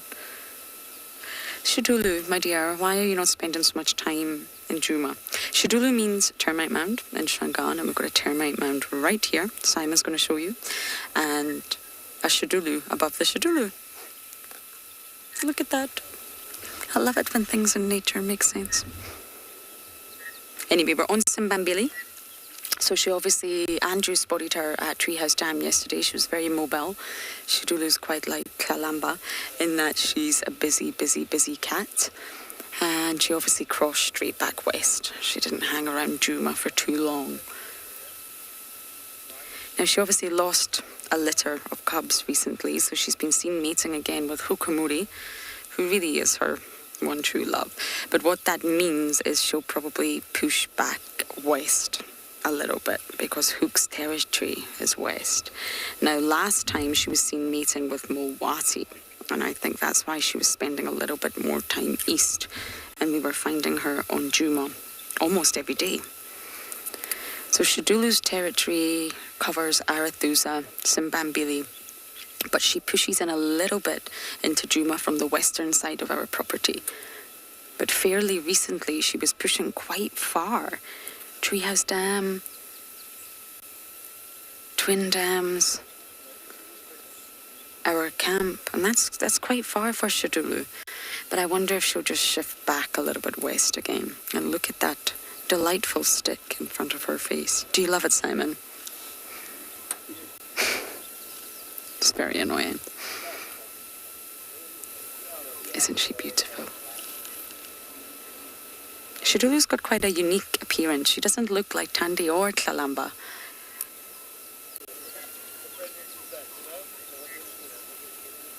Chalad, I don't think it's a choice. The social structure of an organism is not so much a choice. They don't opt to leave. They are solitary animals. It's ingrained within their DNA. They don't have a social structure that involves integrating with other leopards. It's ingrained in them from birth. Once a sort of mother decides it is time for her female daughter to go to independence, which normally happens before the male, she'll push that daughter to independence from a very young age. Even Tandy's cub is a great example. These leopards are taught how to survive a life of solitary. It's not really a choice. It's the genetic wiring of a leopard. Now, there's always those leopards and those organisms across the board that go against the grain. But generally speaking, they're solitary animals, and biologically, physiologically, genetically, they're solitary. Now, I do firmly believe, although they are solitary, which they are, I'm not disagreeing with that, I never have, but I do believe there's a lot more that we need to learn about leopards and their sort of social dynamics. We see here, because we have such easy access to leopards, we see a lot of interactions that go against the grain. For example, Hukumuri, Tingana and Mulwati were all seen feeding on a carcass together at the same time in the same place on Arathusa not so long ago. Now that definitely goes against the grain. We see a lot of interactions that, well, it defies a sort of solitary existence. So essentially they are solitary, but I think in terms of their social dynamics, there's a lot about leopards we've yet to discover. And Tingana and Tlalamba, look at that. We see them regularly together, tolerating one another.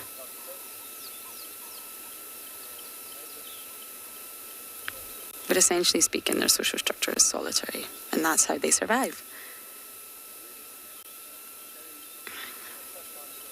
Jane, completely agree with you. Shidulu's eyes are mesmerizing.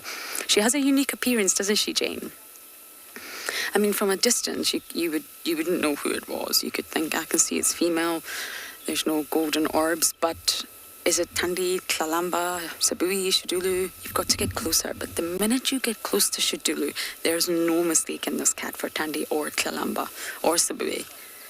She's got a very unique appearance, and you're right, Jane, it's in the eyes. And she's a very relaxed young leopard. She was born in October, my birthday month, 2014. So she's 6, in her prime, and she's also very comfortable with humans on foot. She's really just a general comfortable leopard. She was born on Londolozi.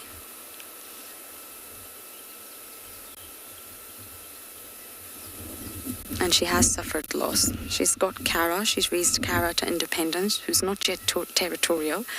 But the Kara's a beautiful, fine leopardess. But in Kara's litter, there was also another cub that another female called Moya came and killed. That was a difficult sighting for many. And of course, she's just had another litter since Kara and lost both. One to a hyena, which was a, my goodness, horrible sighting that Tristan had, and we're not sure what happened to the other one. It's believed there was another one, but no one knows what happened.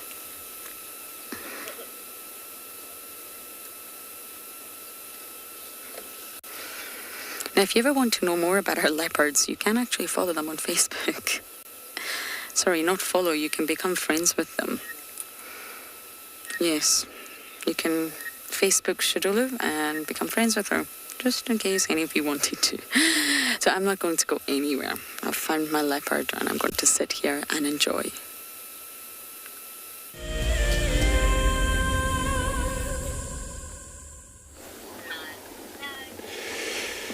Thanks, Lauren. Good luck there.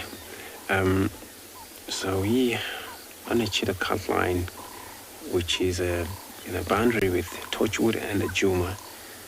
And Nyatalamba, it looks like she's been seen in this area. We're just going to see if the lock's going to re-establish. But now we're looking at a tree over here, which, always we're talking about marula tree, and it's always favorite fruit for elephants when it comes to the ripening season for this fruit.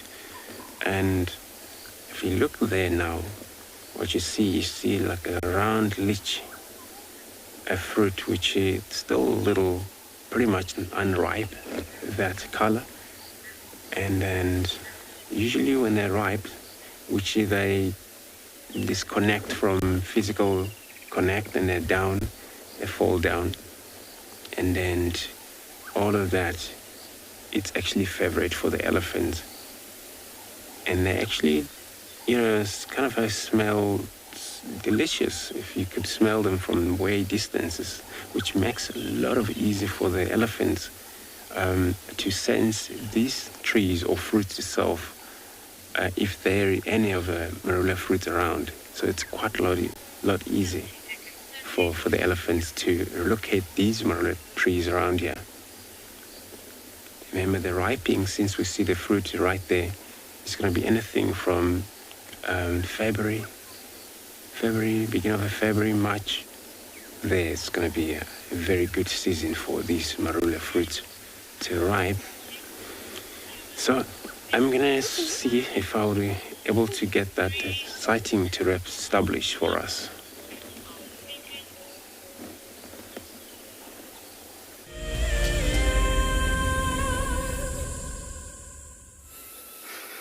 We're still with Shadulu, but I just spotted something crawling next to me. Look at this.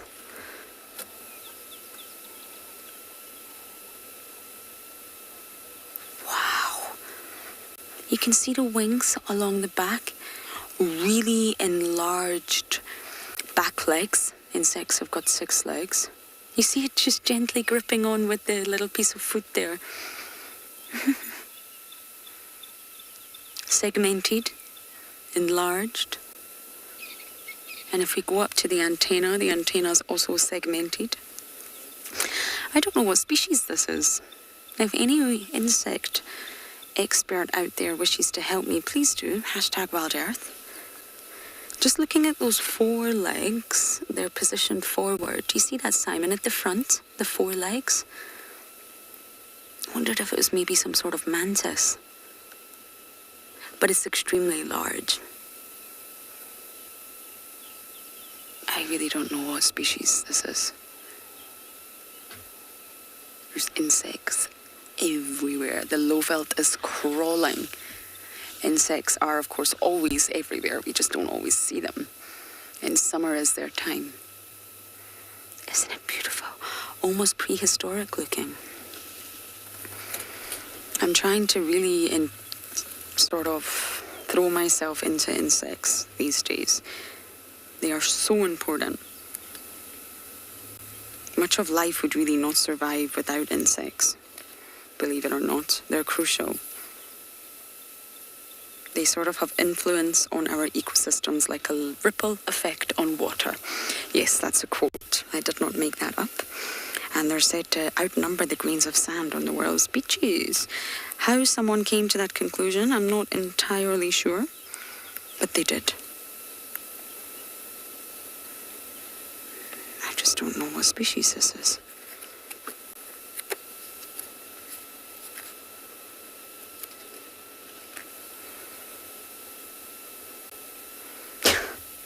I'm not sure if this question's a joke or not, or FC's teasing me, but Rambo, are you asking how many insects we have on Djuma? My goodness, I had no idea. I don't think anyone could possibly begin to even fathom. I wonder if you're referring to species. That would make a lot more sense if you were asking about the species. How many species, once again? I do not know. I think there's a lot of insects that science doesn't even know. From your mosquitoes, to your ants, to your termites, to your beetles, to your cockroaches, dragonflies, damselflies, bees. That would be absolutely impossible. I would love to know, but I'm really sorry. I have no idea how many insects are on Juma. And with insects, it's a sort of process, learning them all. Learning their biology, how they're divided, how they're split. But in a really simple way, insects are actually split into two variants. One, those that sort of change gradually through a series of molting, and two, those that undergo a really abrupt change in the process of developing from child, I use that word loosely, to adult, and that's metamorphosis. So there's two types. The more simple you break it down, the easier. And they'll have the same body structure. So you've got the head. You can see the head on this one, it's quite small. That's the sensory center. That's where the brain and all the sensory information is going to take place. That's why the antennae are attached to the head. And then you'll have the thorax. That's the middle segment. That's your transport center. So this is where the muscles are that needed to power the legs and the wings. It allows, that thorax is the center that allows the insect to move.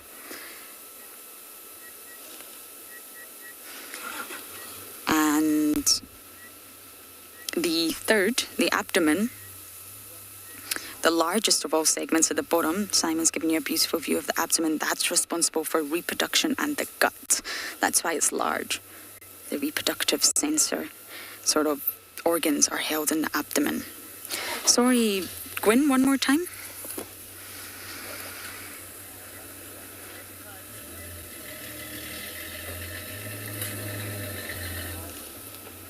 I think we've got an ID here.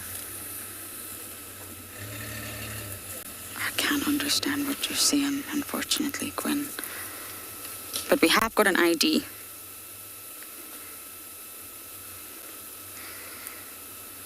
The giant something something.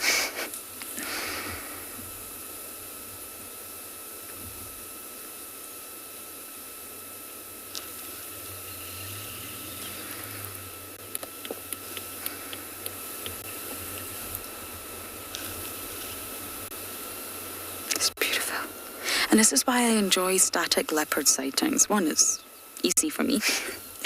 But two, you can look around and also study the trees and the insects as well as admire the leopard. Okay, giant twig wilter. I'm not sure who it's from. Someone's been very kind enough to send that in. FC can let me know who it's from. The giant twig wilter. Would you look at that? James Richard. Thank you so much. The giant twig wilter. Okay, I'm going to add that to my insect species list. Thank you so much, James. Okay, let's have another look at Shadulu. She has turned away from us, which is not ideal. She's now looking in the opposite direction, so we may reposition in just a moment.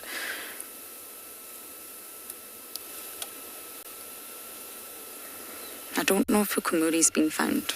He was also on Juma yesterday, and he's also another individual that's not spending too much time on Juma anymore, which is thoroughly disappointing. Really disappointing. Oh.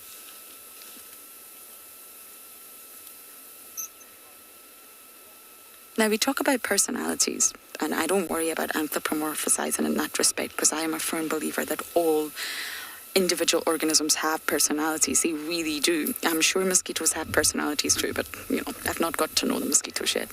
Or have I? They do bite me regularly in the worst places. But at least your cats, they do. They really have unique personalities. And Shudulu here, I've already mentioned that she's really relaxed. She loves to be up trees and on termite mounds. That's where the name Shudulu actually came from. She's not a ground dweller. She's arboreal through and through. She loves to be up. She obviously feels safe that way. She feels comfortable, and she can probably scan everything that's going on around her. It's a win-win. Not all leopards you will find up in the trees regularly.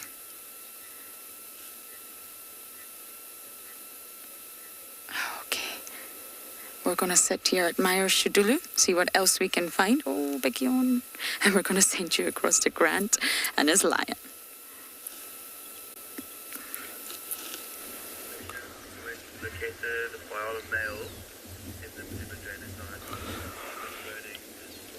So we've managed to reach these lions finally. And it's one of the Bala lionesses and her 2 youngsters. Oh, big stretch. Look at those muscles on her sides. They're not very happy looking cats this morning. It's a little bit chilly for them. And so they're just having a lie-in. That cub lying closest to Mom, when he stood up briefly, you could see his belly was quite big. But Mom did not look quite as full. And so I wonder if she might have caught something small and left it for the cubs. The cubs would fill themselves up on that.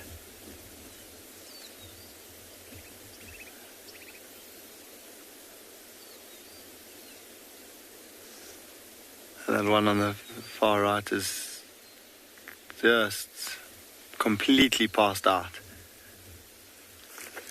It's almost turned upside down with its chin in the air.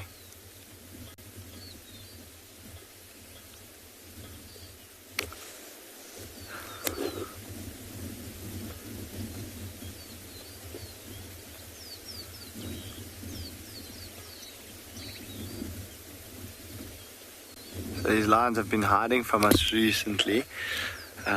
Been spending quite a bit of time in the drainage lines, but we've also had rain, so we haven't been able to follow them.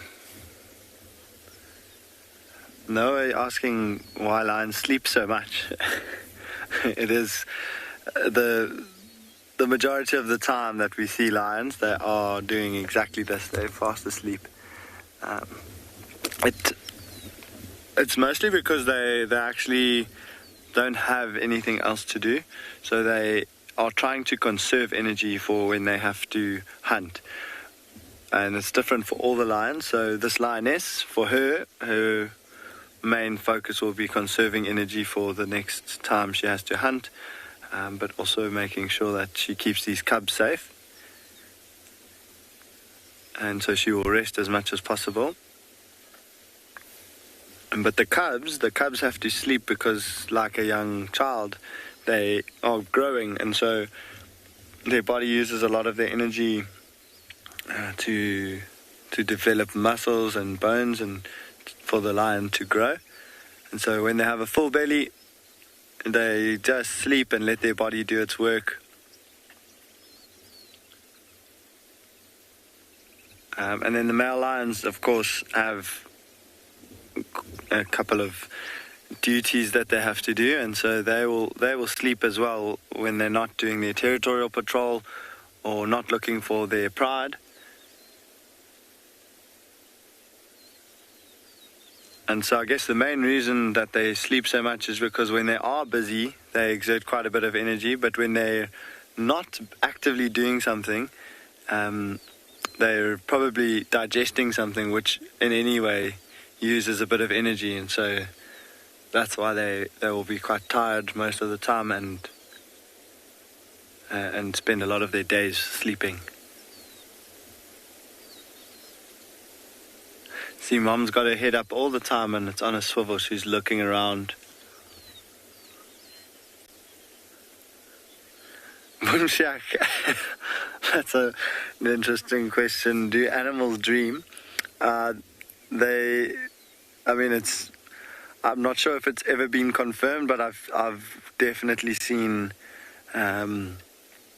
lions, cheetah, and leopard sort of flinching. I don't know if you have any pets at home, but when they sleep and you watch them, they get these like twitches, and they almost move their legs as if they're like running in their dreams. I've seen the same little twitches happen with lion and leopard and cheetah, and so I would say that they definitely do have dreams. I'm not too sure if it's been confirmed or not, but I've seen them behaving in the same way as you or I would if you have a dream, with those little twitches those muscular sort of movements that your body does as a reaction of what's happening in your dream.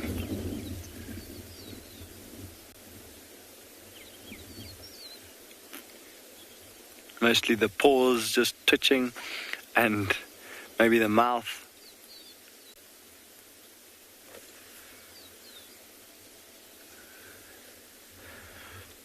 So for now, the cloud cover is quite good, and these lines are lying nicely out in the open, but the sun is just starting to peek through.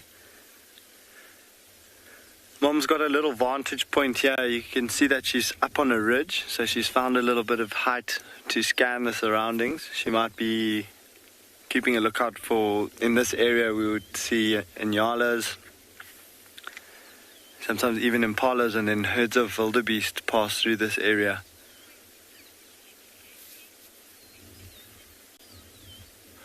So we're going to just keep an eye on these lines and see what they do. They might move from here into some more shade as the sun starts to peek out from behind the clouds.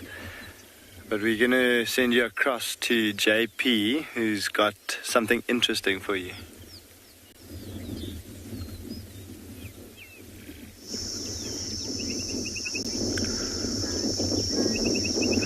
Good morning and welcome back to Tswalu. We've been riding around for a short while, see what we could find, and we ended up in this open plains area where we picked up a feather of a curry bustard. That's one of the heaviest flying birds in the world, and these birds have got the ability to reach weights of between 19 and 22 kilograms. Quite often it's argued that there's other birds that are larger that can fly, such as a great bustard. However, I have compared the weights of a great bustard to that of a curry bustard in the past, and they come short roughly by some 2 kilograms in weight. So I just would like to point out the bird for you over here. This is how he looks like.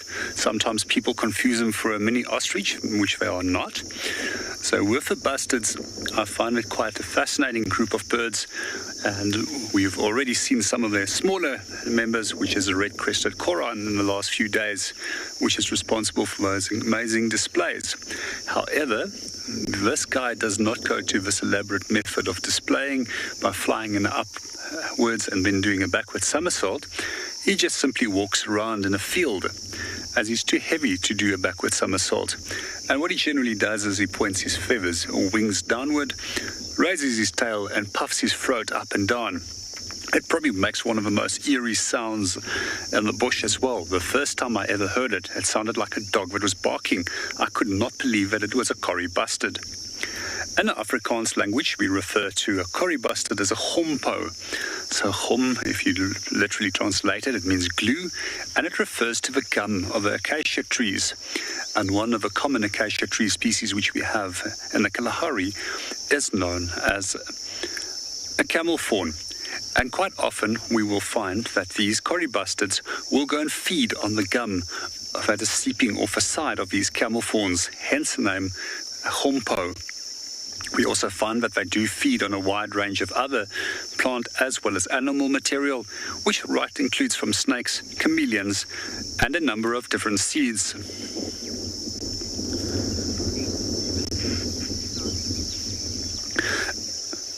Good morning, Joss. To answer your question with regards to they grow back, yes, they do grow back. And feathers is also one of the unique things that is a defining characteristic of birds. So what we find is that quite often when feathers are old and they are no more longer functional, the birds will actually molt these feathers and replace them with new ones. In smaller bird species, it's quite a quick process. However, with large birds, such as eagles, storks, it is a progressive process which takes quite a while to take place, sometimes up to a year to do a full molt, especially with the wing feathers. So if we also have a look at these feathers, and we look at the main part of this shaft of a feather, we can often look and determine what happened to this bird. If it was simply molting, in this case it appears that it's just simply a feather that's been molted. If we find long tears along this shaft of a feather, it's quite often a bird of prey that might have taken it out. And if we look at the tip of a shaft and this has been broken down and it looks like if it's been cut by a nail clipper, this is often when mammal predators have taken the bird. So in an environment like this, a corrie bustard can make a great meal. And for the Sun hunter-gatherers, this was an exceptionally nice meal to have.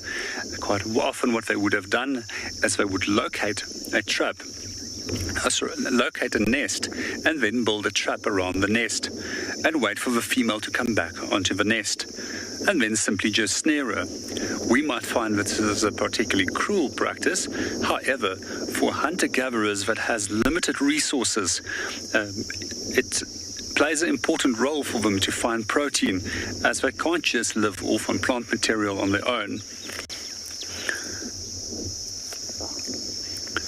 One of the other things that we do find with feathers is that they have neat little tiny barbs. Quite often you'll see birds that they will actually rub their beak through their feathers, and what they're doing is realigning these barbs. In some cases, some bird species will also smear a protective oil from the base of the preen gland onto the oil to make it more supple and to protect the feather and make it last longer. However, with bustards, they do not have a preen gland, and they have got a very special type of powder down feather that breaks down and keeps the feathers supple. We also in general find that feathers vary in different number of colors. Those that are white, they tend not to be as structurally strong compared to feathers that are black in color, which has got a large amount of melanin, which is much more structurally stronger than that of a white feather. So therefore, quite often we do find that the outer feathers or the flight feathers of most birds are actually black in coloration.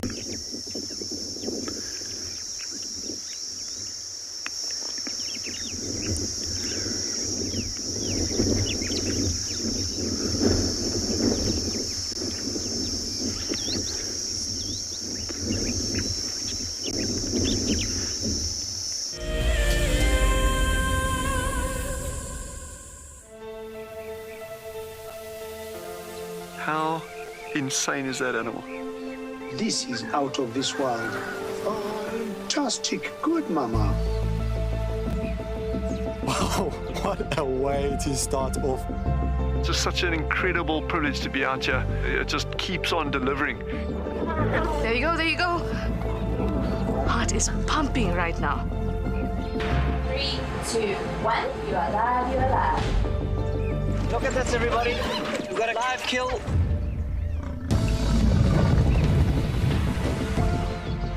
The croc's holding the tail. It's holding tight. Lucky wildebeest.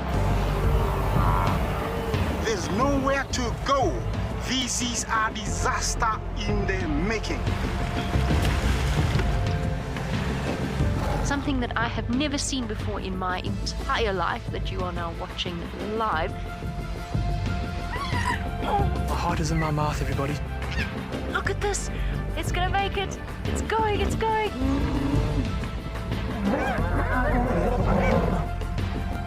This is just too magical. Hi, little guys.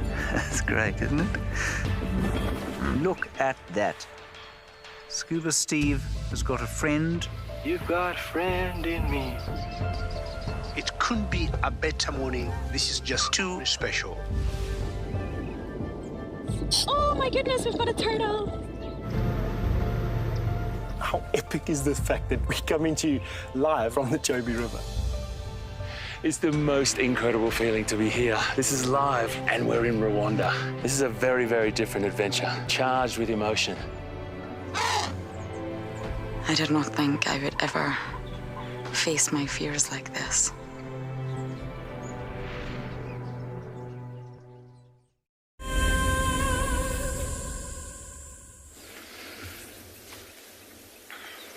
Welcome back.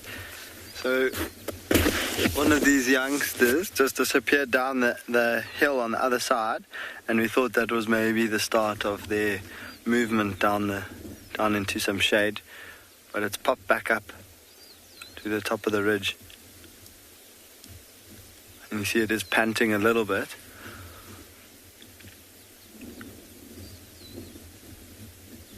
Probably from the fact that it's got a full belly, but also that it went down the hill and back up again.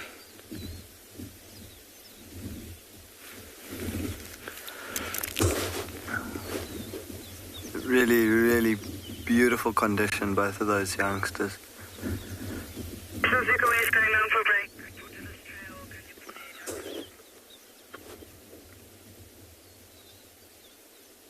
saw a yawn coming.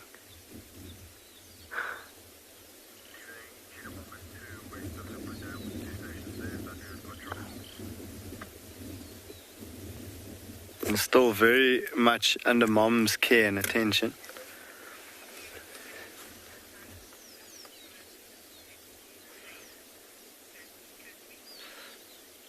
Sassy Cassie, I think,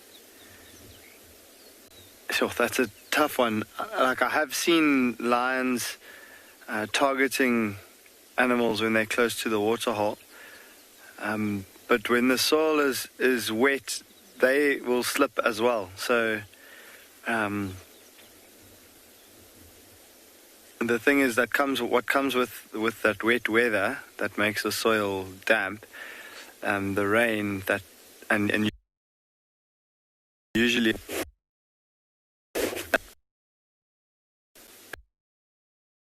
what make good hunting conditions for lions, rather than the fact that the soil is wet. But that being said, the wet soil will definitely play a role. I mean, if you think about a lion's paw,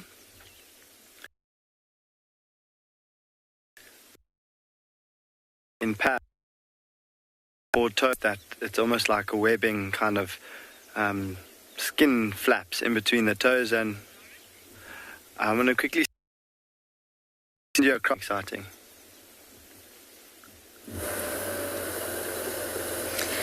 It was absolutely magnificent watching the Duchess jump out a tree. She jumped from quite a height, spectacular. She's now on the move, and I don't know how long we'll have her for. So she's scent marking, exactly what Kalamba was doing yesterday. She's bigger than Talamba for sure in terms of height, but I'm not too sure about girth anymore. She's about to walk past a vehicle. Excuse the vehicle.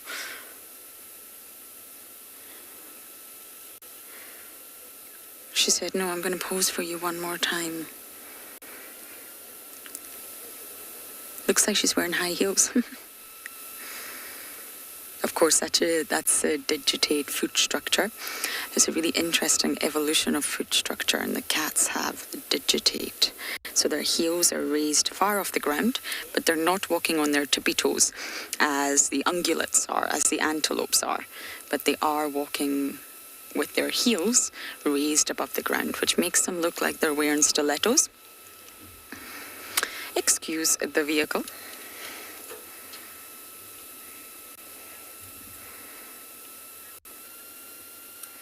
She's walking down the road. I hope we can try and keep up with her.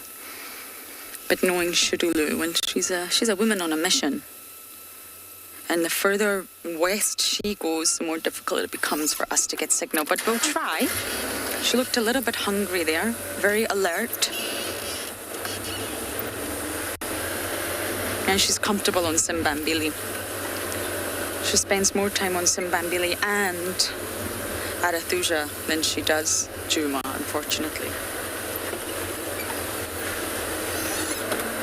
I can see the bushes moving. She's somewhere here.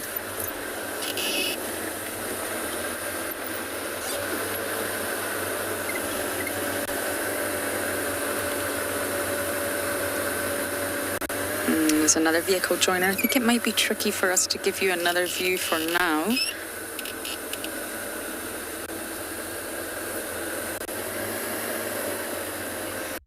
I can't even see her. Okay, so we're frog leaping now. We're going to jump ahead, but for now we're going to send you across to JP. He has something rather small for you.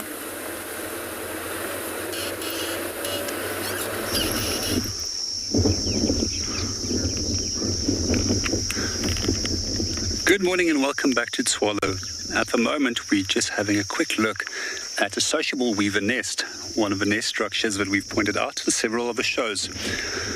What we also found is that there's a light pinkish white deposit at the entrance of one of these nest spaces, and this is made by this little pygmy falcon that we have over here. These little birds, they range between 16 and 18 centimeters in size, and they're one of Africa's smallest birds of prey. What we do find is that they are most probably seconded by one of the smallest birds in the world, which is known as a black-thighed falconet, which is approximately 14 centimeters in size, which equates to pretty much the same size as a large sparrow. So what these little birds will do is they will utilize the empty nest chambers of the sociable weavers and then lay their eggs inside there and set them home, as falcons don't build their own nests. They also act as security guards for the sociable weavers. However, every now and then they also might just take a check.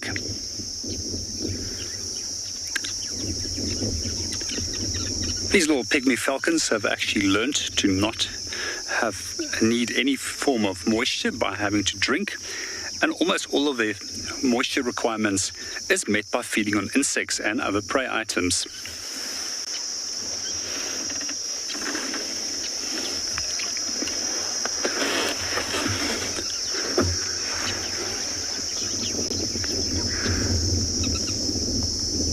On one of the previous editions of the show, we also mentioned that these nests will also act as an air-conditioned unit. In the peak of the summer, they can be much cooler than the surrounding air, while in winter, they're much warmer than the surrounding air temperature. These nests can sometimes be several decades in age, and sometimes weigh several tons in weight. Quite often what we do find is that they will become so heavy that they also occasionally will break the branches off on these trees. Hence the reason that these birds are often only found in low rainfall areas between 100 and 400 millimeters of rain. In recent years, we've also found that their range has also expanded. And the reason why they've expanded is into areas where there's no trees, and that's due to man-made structures, such as telephone poles and a number of other structures which is now utilized to build their nests on.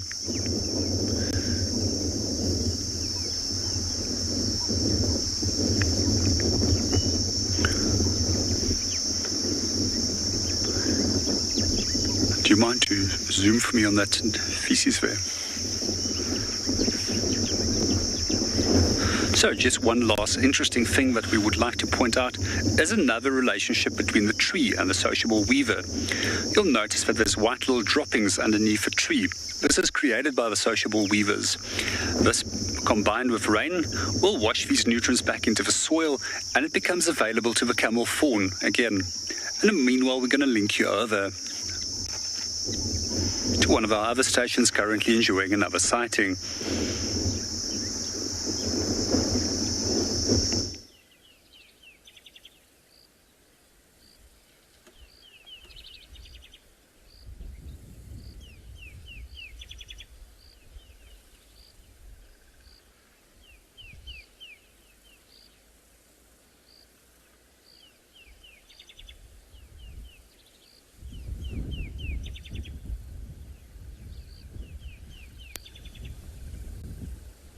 In other properties, I just feel like... Sorry about that, you're back with us again. Now, unfortunately, the Shadulu sighting got busy and she's also mobile. So we've just left her. We're heading back east to Juma. But I found a word for you. I love words, I love quotes. I'm not good at the English language, but I love it. I'm going to read it out, Simon. Bear with me. Bear with me. Now, it's a Japanese word, so my pronunciation will probably be awful. If any of you are Japanese or can speak Japanese, please do let me know. But I think this describes tlalamba. Kuchisabishi. Kuchisabishi. Kuchisabishi. And it means when you're not hungry, but you eat because your mouth is lonely. Isn't that just the best? Kuchisabishi. I hope you all appreciated that. I love collecting words and all sorts of things, and I came across this, kuchisabishi, and I saw the meaning. The meaning is you're eating, you're not hungry, your mouth is lonely, and I thought, tlalamba. So I hope that entertained you all for a second or two. But yes, we are going to head back to Juma. I already visited the Juma clan den and it wasn't active, but just the weather, something's changing. It's overcast, it's chilly, something in the air. The heat seems to have broken, and I just wonder, it may be now active for sure. want to keep following Intima. I want to figure out where she is. Is she denning? Is she not? And the only way we're going to get the answers, of course, is to put the time in, put the effort in.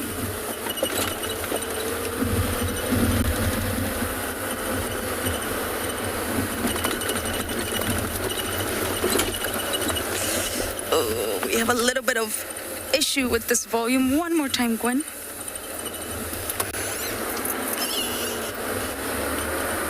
Thanks, Dean. I'm going to be pulling out.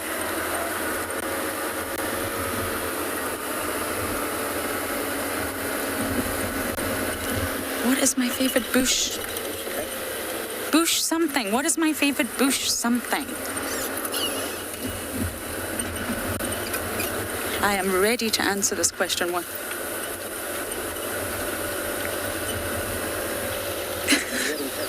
Can you spell it, Gwen? Bush something. It's my favorite bush. Not doing very well today.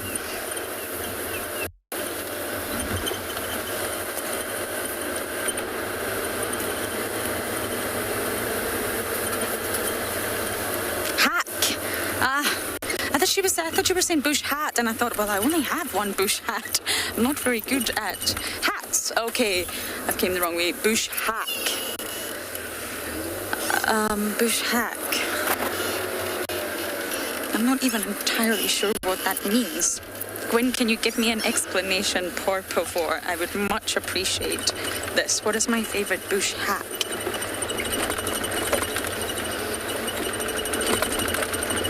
Tricks that I use. Oh, there's a millipede. No. A very busy millipede. Can you see it, Simon?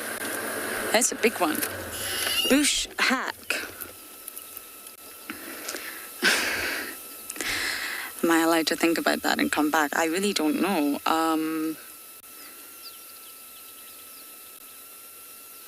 I really do not know. Forgive me, everyone. I'm feeling miserably on this question. I shall think about it. I'm not sure I have any tricks.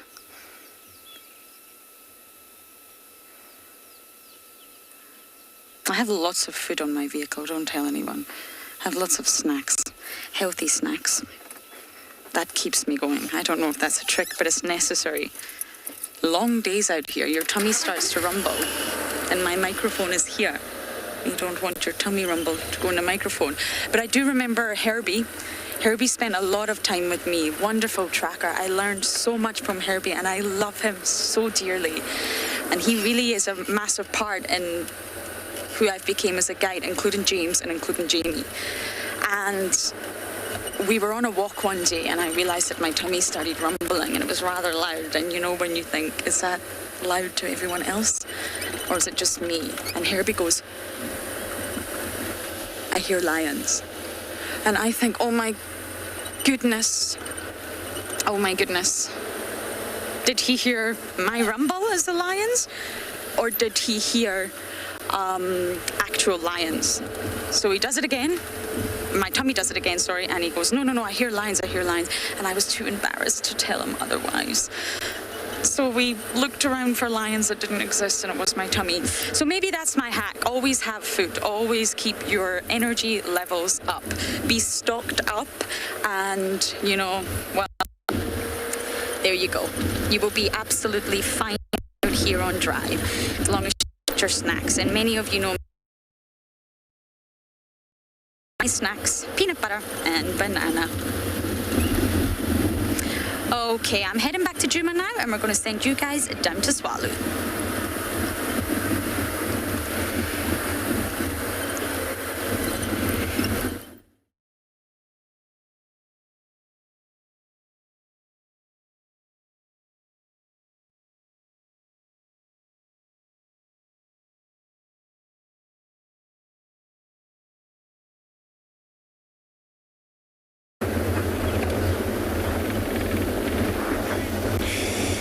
Right, so looks like now I'm on my turn to go into that sighting of a leopard. Sorry about that in Swallow. And we're driving east. Hopefully we get a guy still with this leopard. I think the sighting since this morning, it was so much of a vehicles that are switching in and there.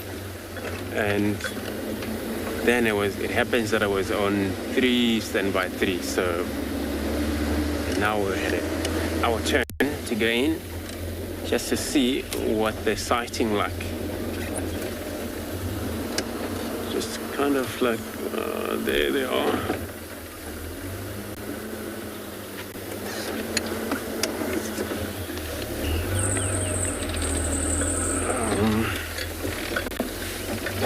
I'm not sure if she's still up in a tree or on the ground right now. Last time the update is that she was up in a tree. If she does that happen, she's still up in a tree, then it's all about maybe looking out around her. Because of course they climb trees for advantage of see far when they're up there. And every time they go down, they've already seen something. Oh, indeed, looks like she's up in a tree. Just gonna find herself a space in there, pose with her. And she's in one of these marula trees. It's actually pretty much a leopard's favorite, you know, and there's actually another vehicles ahead of us. We're just gonna let them pass by. And then I'm gonna now sending over to GP.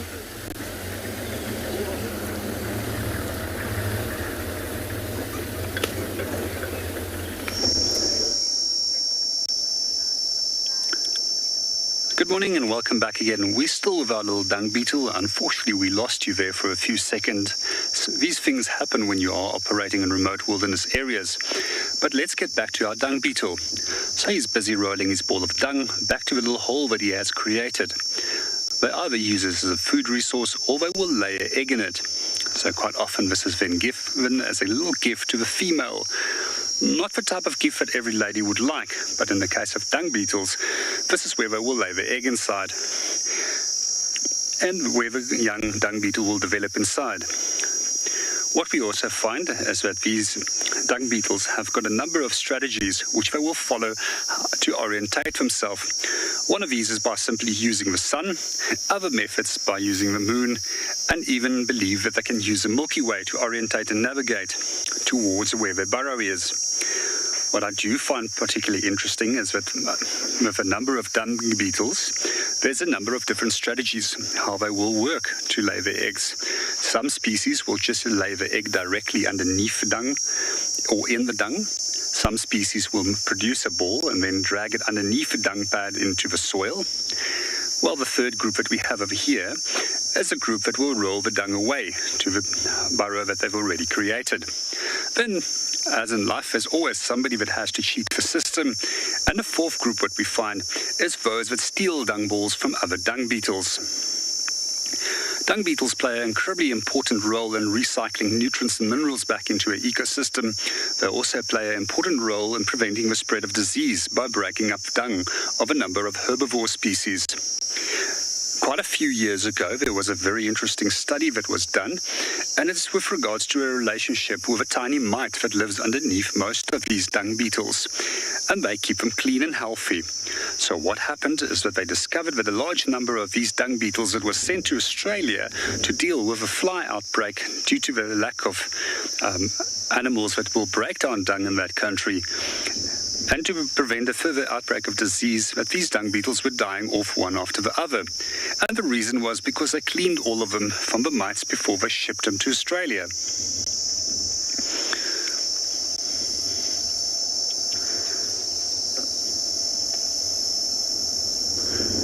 What I find quite fascinating is that we've probably followed him almost now for close to a distance of 100 meters. We're going to stick with him for a little bit longer, see what he gets up to. And in the meanwhile, we're linking you to Andrew, who's currently enjoying a sighting of a leopard.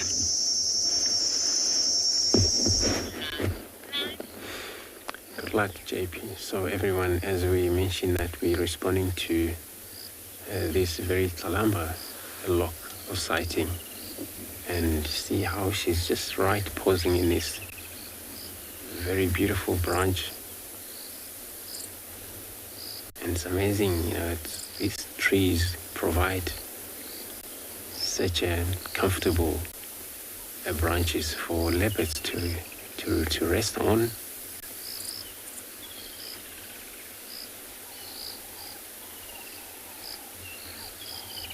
It seems she don't actually worry too much. Nothing happen around her, yeah. She don't have other company except us.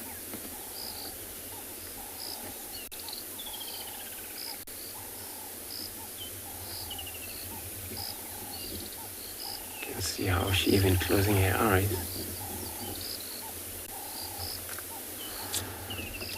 Sleeping, but she always every now and then checking us out.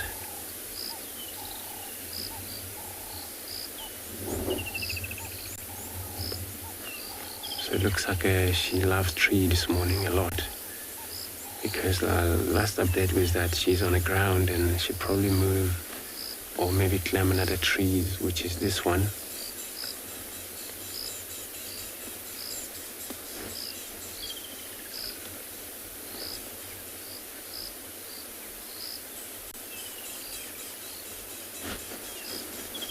She's probably responding to calls of rattling cisticola, the bird calling on a background, which sometimes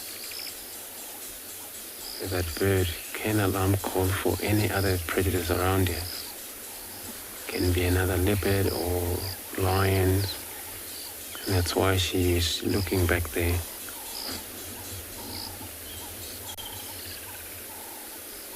But doesn't seem to be anything, because she would actually able to see from that height if it was anything around nearby.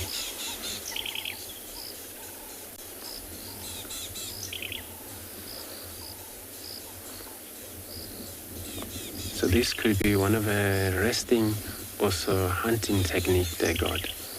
Get up in trees.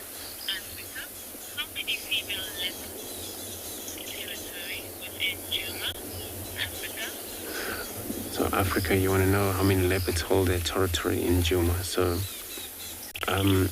we got a schedule up there, and we also have a Sibuya, which she's have a portion of a southern sector of Juma, that area of Twin Dam area, and Talamba. These are the three. We've been seeing another leopard that she comes in and out, which is in Sele, but she often hang around up north. That's the number 4. And then, of course, Tingana, Tandi, she's permanently stick around in Torchwood, that area, pretty much a lot. So these are the 4 that I just count. I could be miss maybe 1 or 2 that I'm not sure about, but these are that I know for sure that they often seen in Juma, portion of Juma. But Talamba physically, she even go right in the middle of Juma, because Gari Dam, it's her area of operation. Same Tishdul also, she cover up to quarantine back west again. So I think that's where these leopards boundary, separate from one another from that area.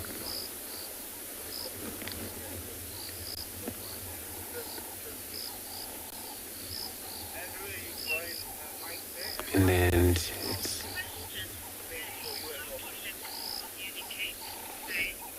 there. So you're asking how do leopards communicate?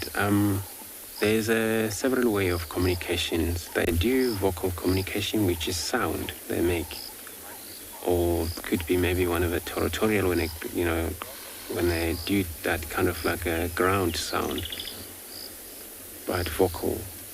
And then there's a chemical communication, which they mark wherever they go. So they urinate, which is usually one of these chemical. The urination itself it's smelly and it holds up that smell for quite a long time until it's washed off by the rain somehow later on. But then, of course, seeing one another from the distance, it's one of those, sight communication, but chemical sound.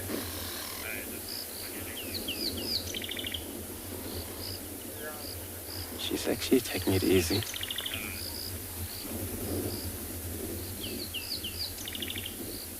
And our Princess Kalamba, I can tell you for sure that she's actually a very good success leopard. And she hunts very well when she has to.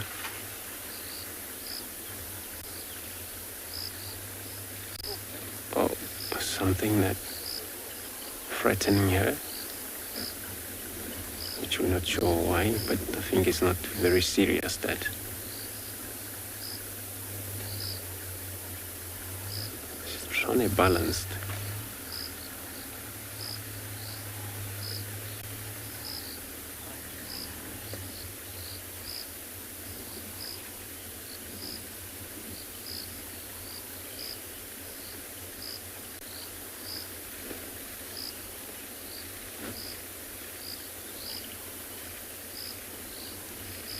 Seems to be looking away. I don't know if she's gonna get down while we're here. So let's just take a moment of a silence here. Listen to all the background sound.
So I'm going to stay put here, and then hopefully she gets to come down and show us a little bit of a hunt. I'm going to be sending you over to Grant with the cheetah.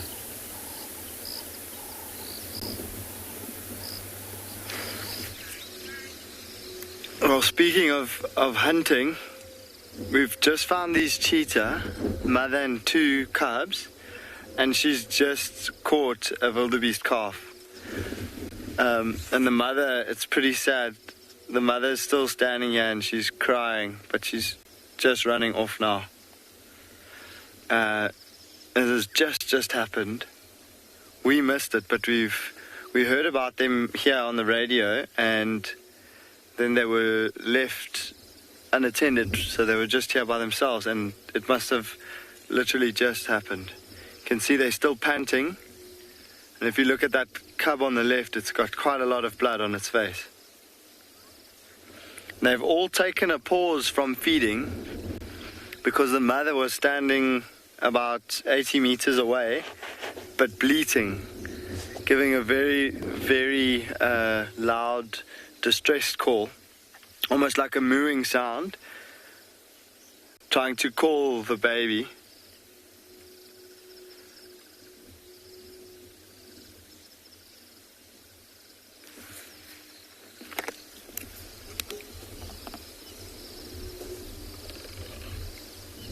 But the baby is definitely not going to be responding. They've already eaten quite a bit.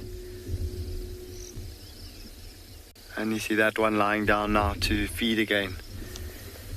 So the reason they stopped feeding is just because that distress call that the mother was making, if there are any bigger predators in this area, more especially lions, they would have heard that sound and come to investigate.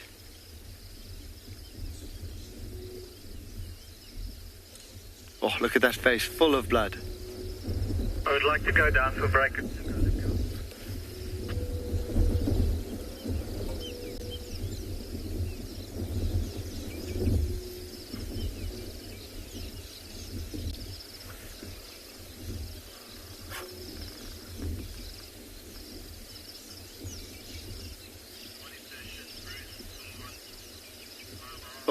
If you have any sensitive viewers at the moment, they are feeding, so they might pick up some of the meat, and there is quite a bit of blood at the moment. Oh, look at the behavior there. That youngster is busy trying to pull grass over the kill.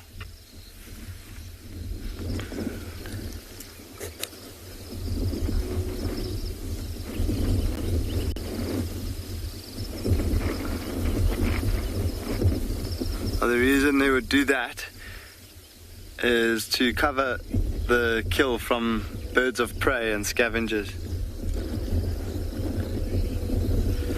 Now, lady, these cubs are around about 8 months old now, and they will be able to bring down small animals, but I wouldn't say help with the hunt. Remember, cheetah, especially females and youngsters, they don't coordinate a hunt like what you think lions, or like lions. We've seen lions orchestrating hunts and working together. But these cubs will be running with mom when she's hunting, and they will be chasing as well. And sometimes if they go into like a herd of young impalas or even a herd of wildebeests, they will try to pick a target as well. So mom will run and mom will choose her target, and maybe the cubs will pick a target as well. But because of their size, the cubs might back out when they get close enough to actually trying to take down the animal. But they will just chase out of instinct. They still have quite a lot of learning to do.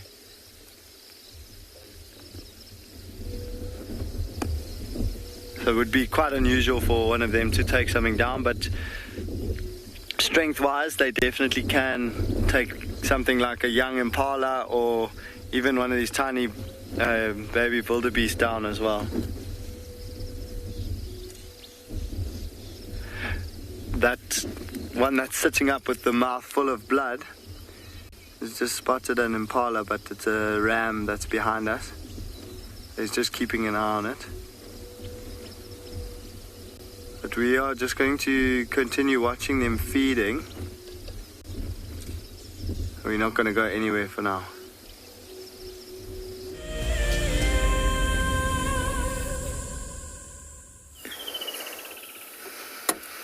We've came across our lizard friend, except he has no friends.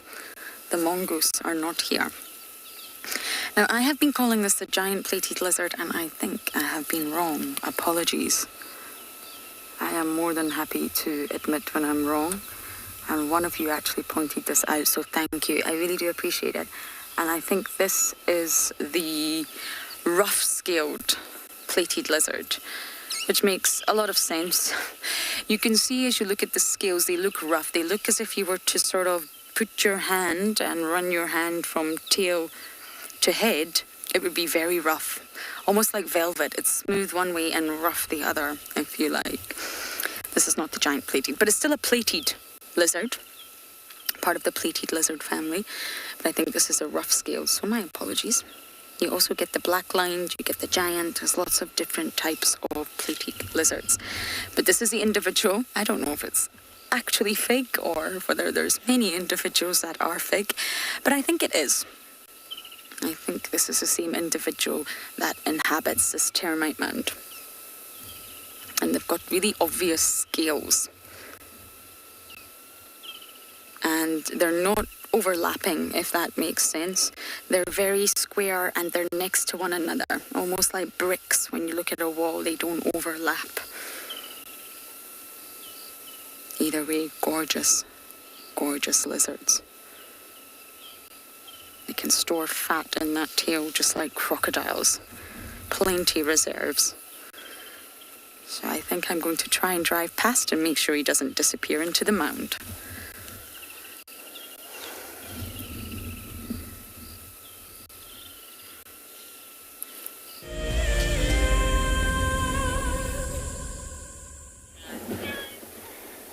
Right, so we now have to reposition here.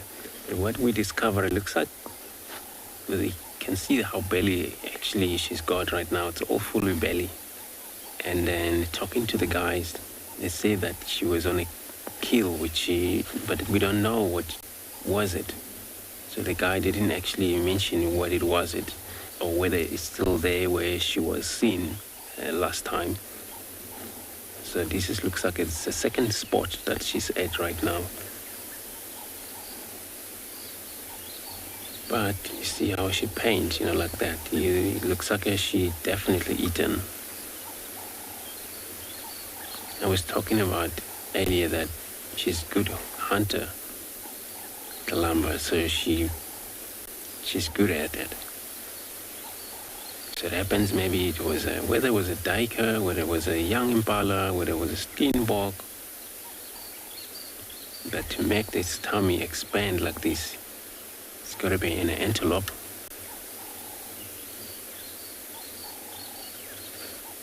We know they hunt birds, they hunt anything they could, these squirrels and mongoose, guinea fowls. But this is not part of the guinea fowls. It's actually a way too big a thing that she had eaten there. Or she probably maybe spent a lot of time in whatever it was that kill she had.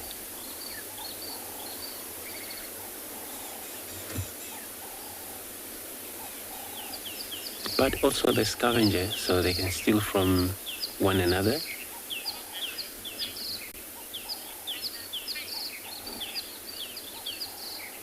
True, yeah, indeed. It's you're 100% right. Look at also how she try and breathe, but also she has to also balance herself, and at the same time she has to close her eyes, which is probably take a bit of a sleep. The reason she got up here with this full belly is that she don't want to be disturbed. And there, she trusts very much that it's safe away from hyenas and most lions. Unless if the same species came down here, and then of course another leopard will climb up there.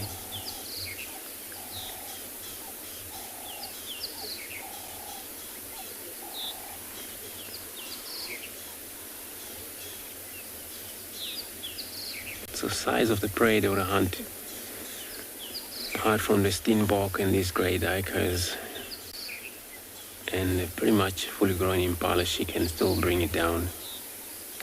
And she can still bring down the size of a warthog. And the baby, a kudu, that was waterbuck calf.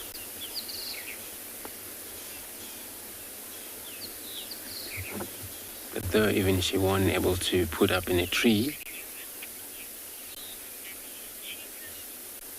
So we're going to stay put, and again I'm going to be sending you over to Grant with a cheetah.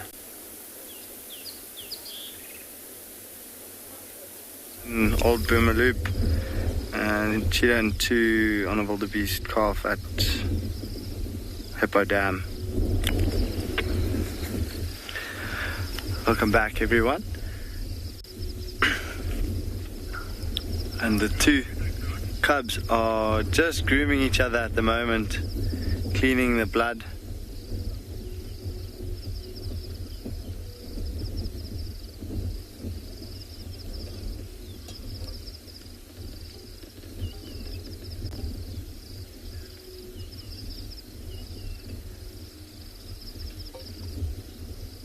So we haven't had too much of a, or too good of a look at that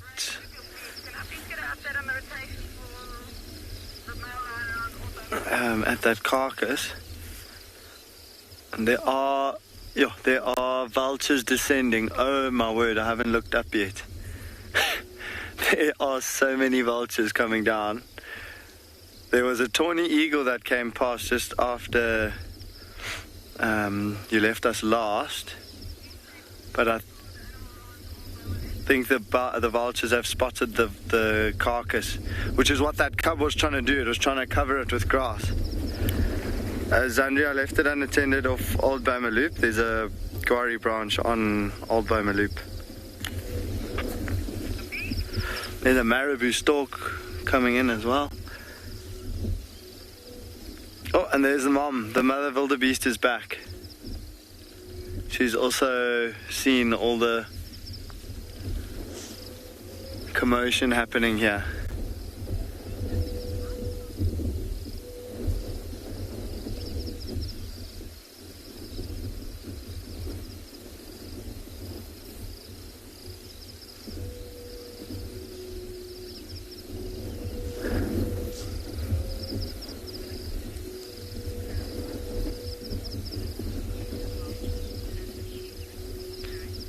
Dice, that's a good question. Who will win between the vultures and the cheetah?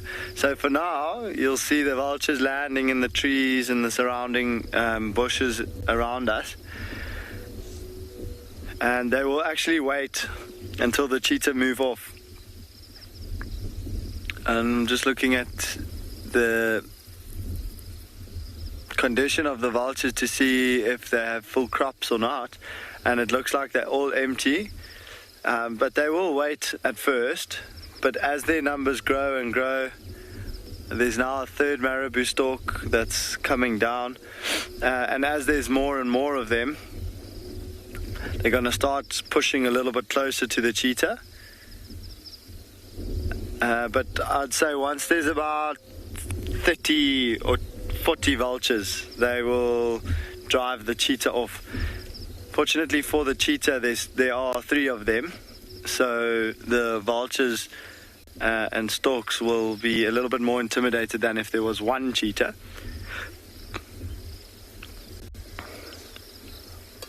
Oh, there's all sorts coming now. There's a couple of pied crows, which you might hear.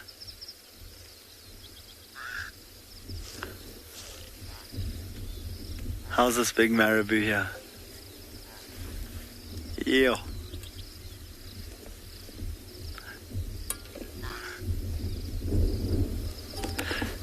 So that cub's attempt of covering the carcass didn't work.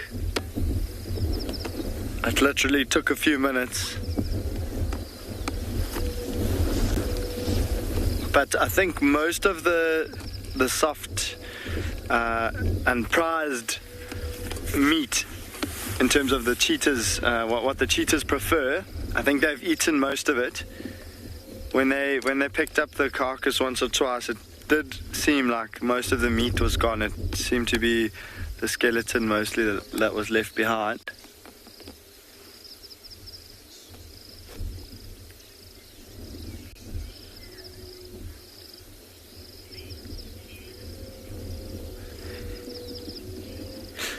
Jamie, So at the moment she's looking in the opposite direction to the cheetah.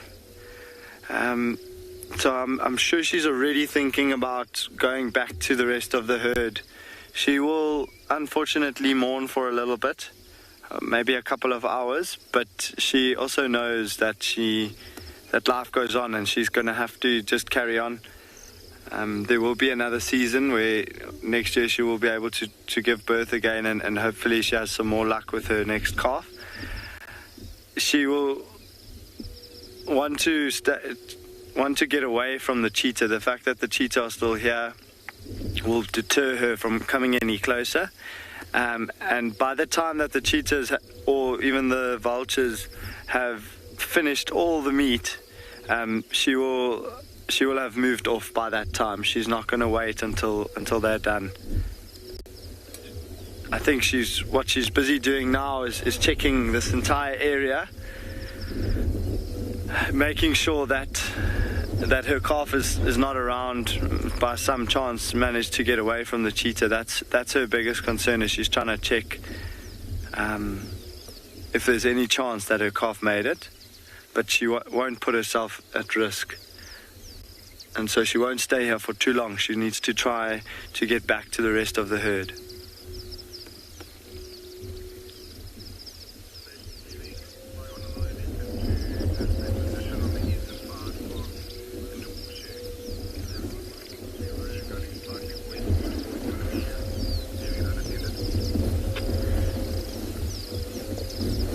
Oh, you see that cub on the right hand side that's just sat up? When he lay down, I think that is the young male. When he lay down, his belly was very full. I think he got the most out of that carcass. And he was the last one left, standing above the carcass. So he's getting to an age where he's definitely going to be, well, you can see a slight difference in size between him and his sister. So he's definitely out-competing her when it comes to the amount of meat they get at a kill. But he will also be competing with Mom already. Seems like most of the birds have now come down and landed.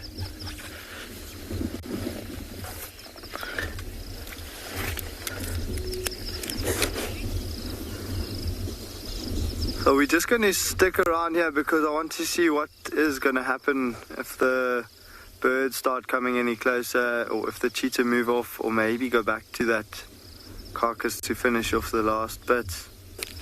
And while we wait here, I'm going to send you across to Mike with a leopard in a tree.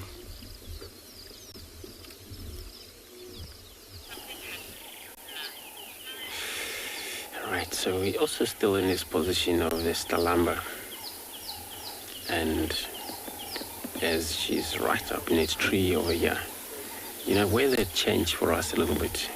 Like I said, it's not actually like what it was this morning, so it's pretty little cloudy coming from the south. We wouldn't surprise if we receive shower midday or before midday.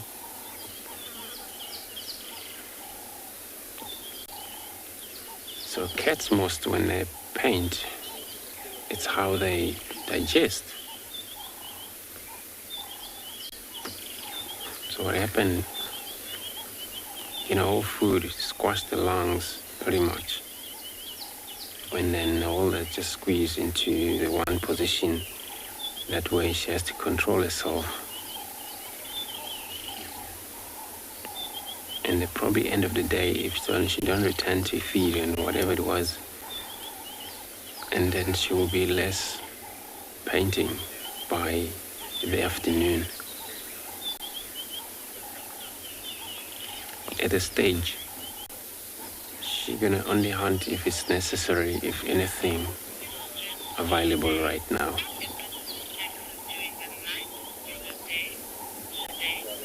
Today, so you're asking if leopards are active during the night, tomorrow, and the day. So they are nocturnal, just like lions and those hyenas. but when they want, they do move during the day quite a lot. So it's that, especially specifically lions and leopards, when they do that movement during the day, and it's a waste of time. So they waste a lot of energy because it's a very small chance for them to be able to succeed in killing you, because they're going to do that movement due to hunting. So, but if they also disturb in the area where sometimes, there's a fight between two male, or then of course if you find them, move seriously to get to somewhere away from one another. So yeah, of course they do move during the day and at night, but they are nocturnal.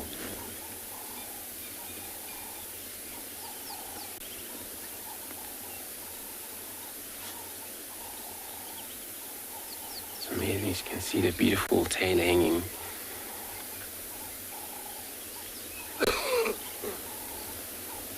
And every now and then she would switch position, face the other side whenever she feels like. Maybe come down. Where she is right now, we're in a high ground where there is this puddle of water that's stuck around here. And the water station, it's actually way far east of here. And another one, it's actually on the west. That's a twin dam. But before there's a lot of a puddle of game naturally, or water hole that she may drink whenever she wants.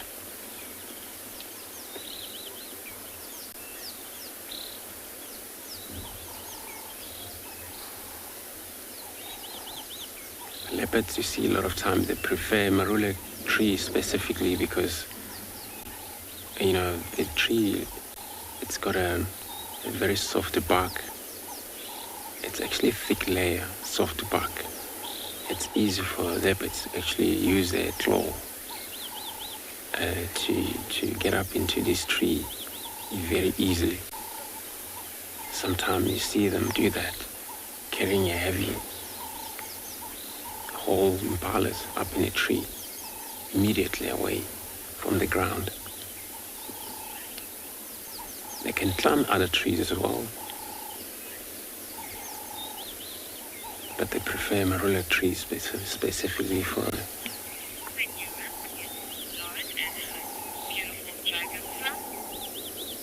So I'm going to be staying in Putia, sending you over Lauren with her dragonfly.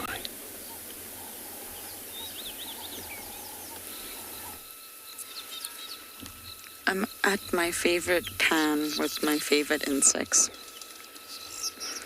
Although I say that, I have a lot of favorites. I am aware that I am not loyal when it comes to favorites.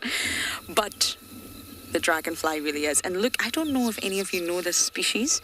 Bright red at the front and a black and white striped body.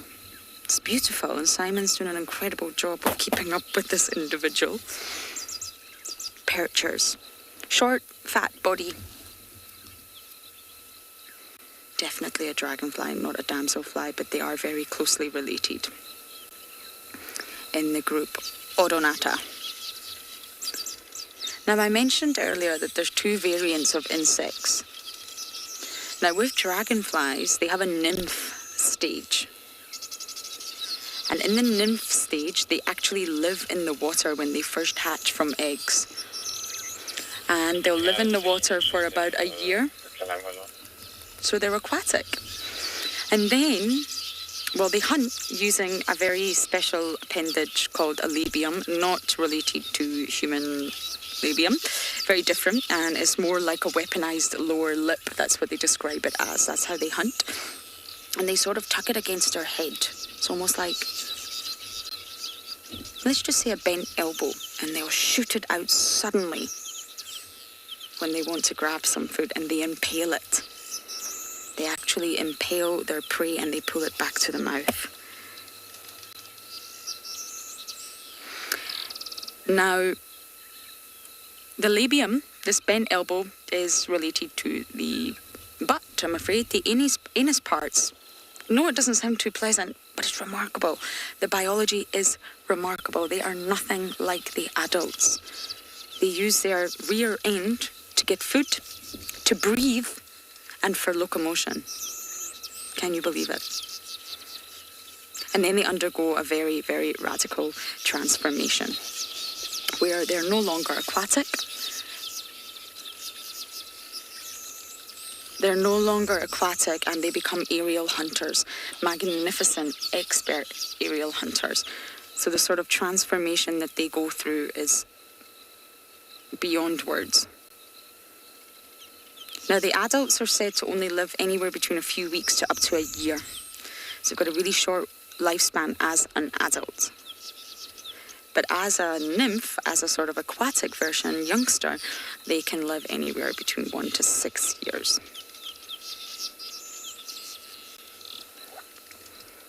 Has it disappeared on you, Simon? They tend to sort of, I can see one right here at about 2:30.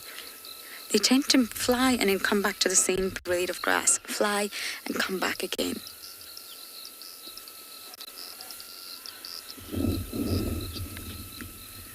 Yes, Bernie, the wings are so delicate and beautiful. There you go. I think you've got it in the center frame. There we go. Perfect. Yes, they're so delicate, but incredibly powerful. They can move their wings independently of one another. Fly forward, backwards, upside down, hover, which is really unusual. Look at that perfectly positioned blade of grass. That's almost like the sticks in front of Shudulu's face. Now, if any of you do know the species, please do send it to me. I'd like to start a dragonfly species list and get a little better at myself at identifying them.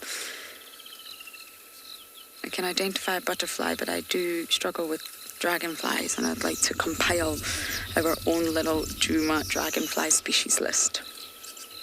I'm all about the lists.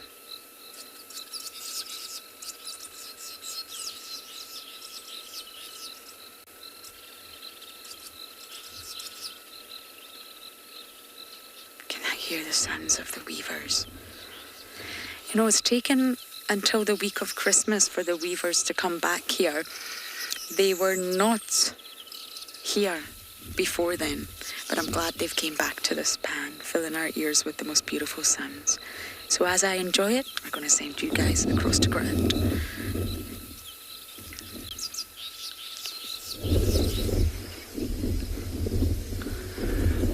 So the two cubs have just stood up and they're looking towards where there is a little pan of water, but they're just keeping an eye on those big marabou stalks that are up ahead of them. But after their meal, I'm quite sure that they're going to head towards that little pan to have a drink.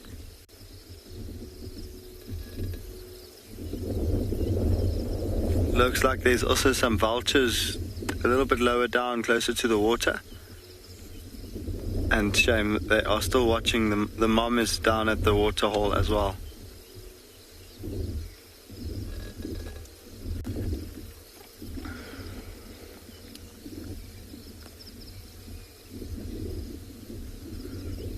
They are slowly making their way towards the water. And the storks have got an eye on the cheetah as well. I think while we can, let's move around. Oh, the cheetah have sat down. Well, the one cheetah has. Okay, we're actually going to sit tight because there's a white-backed vulture. Oh! Look at that cheetah. Oh, and Mom is calling now.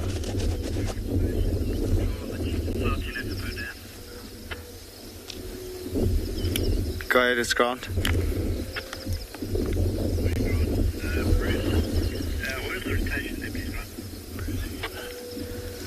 Bruce, you can join us as a third.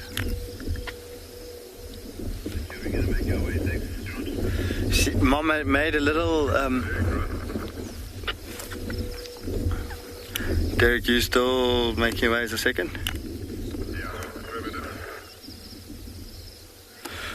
I agree, James. We have been spoiled with spots. I'm very, very happy to be able to have shown you cheetah and leopard on Phinda. Look at the cubs and look how fat their bellies are, or full their bellies are. And even Mom's belly is really full, which is interesting considering it was just a young wildebeest. I didn't see them earlier this morning, so maybe they had already slightly full bellies. Maybe they ate something yesterday or even early this morning, and this little wildebeest was just like a top-up.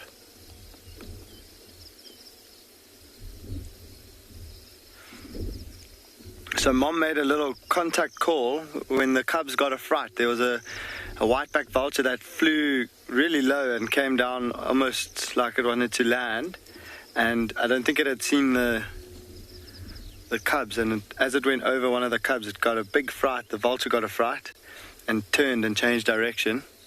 Then the cub got a fright and actually chased the vulture.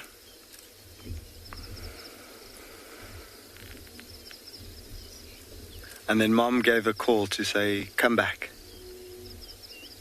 because the cubs were wandering a bit far away.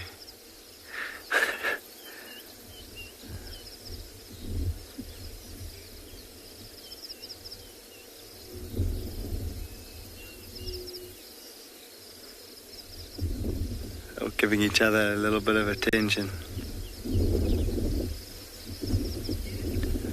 Mom is grooming the one cub at the moment. She's actually lying right on top of it.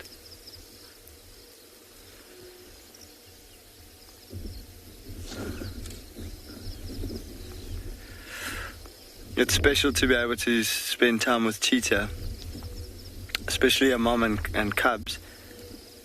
I just want to see what's going to happen, because it did look like there was still meat that the cheetah would be able to eat, and they're not moving off. They're keeping an eye on all the vultures and storks around, and they're reluctant to move away from the kill. They know as soon as they move away, all those birds are going to move in and actually make light work of whatever's left of that wildebeest.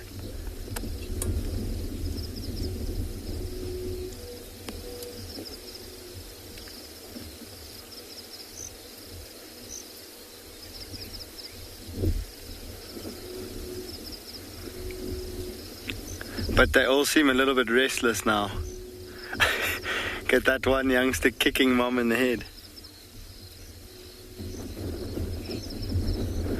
Katie, cheetahs have got very, very good hearing. So their smell, hearing and eyesight are very, very good. They depend on their senses for survival. And being able to hear is vital. So they are the only cat that's actually evolved to be able to sleep with its head up. So if you look at how Mom is lying right now, Mom is the one, she's the only one lying down at the moment. She's got her head almost at a 90-degree angle to her spine. And you'll notice that both her ears are up. And she's able to actually sleep like that, so that her ears are still, so that both her ears are still able to listen out for danger. And they need to be able to hear the sound of potentially, or of a potential threat coming towards them. So their hearing is very, very good. They can also hunt using their hearing, so without even seeing an animal, they will be familiar with what the sound of an inyala, for example, walking through a thicket. They will know what the footsteps and the bushes brushing against the side of that inyala. They will know what that sounds like versus what it sounds like for a rhino or a buffalo. So they'll know if it's potentially dangerous or if it's potentially a hunting opportunity.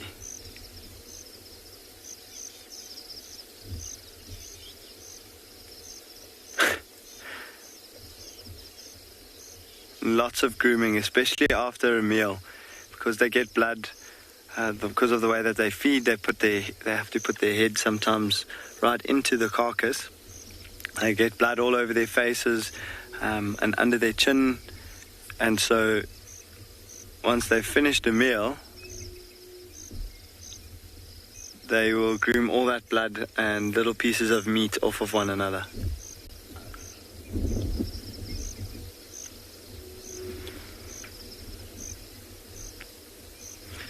And I think they're quite lucky that it's still overcast at the moment,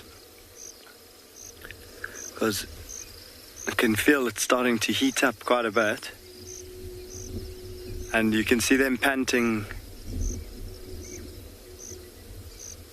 from moving around, but also from feeding. So feeding, you can imagine for a cat it's quite difficult. They only have their mouth. They can use their front paws, but they have to do all the work with their mouth. Now they don't chew, but they actually have to cut off those pieces of meat, and that requires quite a bit of effort. Also, their breathing is quite restricted when they are feeding. They can only breathe through their nostrils, and so it takes their breath quite quickly.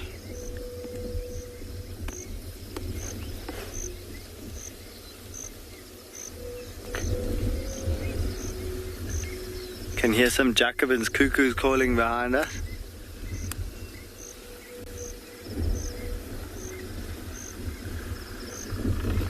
It's almost like the two cubs are the sentries now. They're both on guard while Mom rests. See how they're facing in different directions? And that's one of the benefits for cheetah when the females have got cubs, is that they tend to be able to cover more directions, looking out for danger and any threats, and even for prey. Maybe one of the cubs spots something, and then Mom will be able to have a look and see if it's worth going to have a closer look.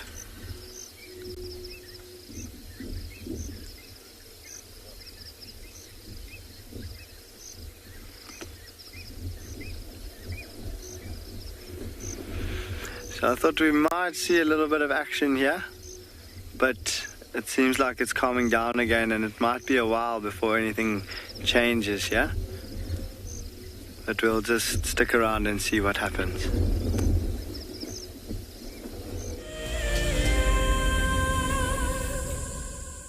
Wild Earth is launching our brand new Explorer program with an opportunity to win a very special Wild Earth expedition. The lucky winner will get a behind-the-scenes Wild Earth experience at the magnificent and beyond Ngala Tainted Safari Camp. The prize includes a 3-night stay for you and a friend with a chance to sleep out in the unique Ngala treehouse. Become a Wild Earth Explorer and stand a chance to win this and many other prizes. Terms and conditions apply.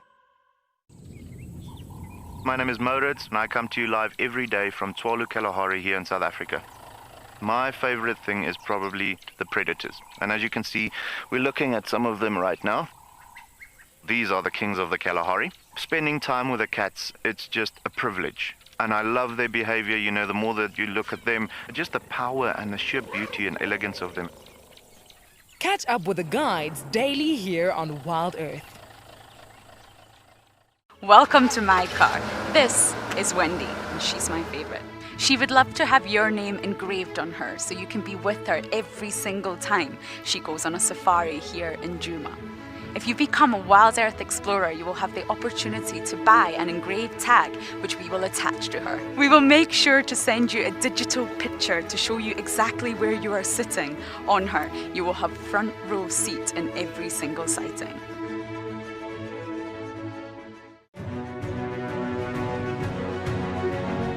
Hello, boy. You are a monster. And he's coming right up to us. Hello, boy. Oh, settle down. Settle down. He is very, very close. He's pushing his trunk against the car. You can feel the car moving. Hey, hey, hey, hey. Stop that. Expect the unexpected here on Wild Earth daily.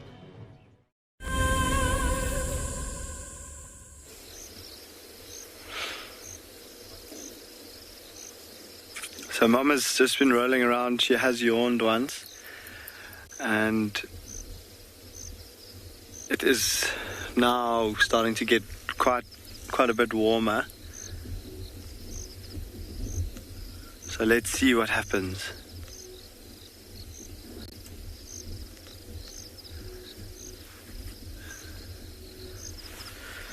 She might decide to move towards some shade.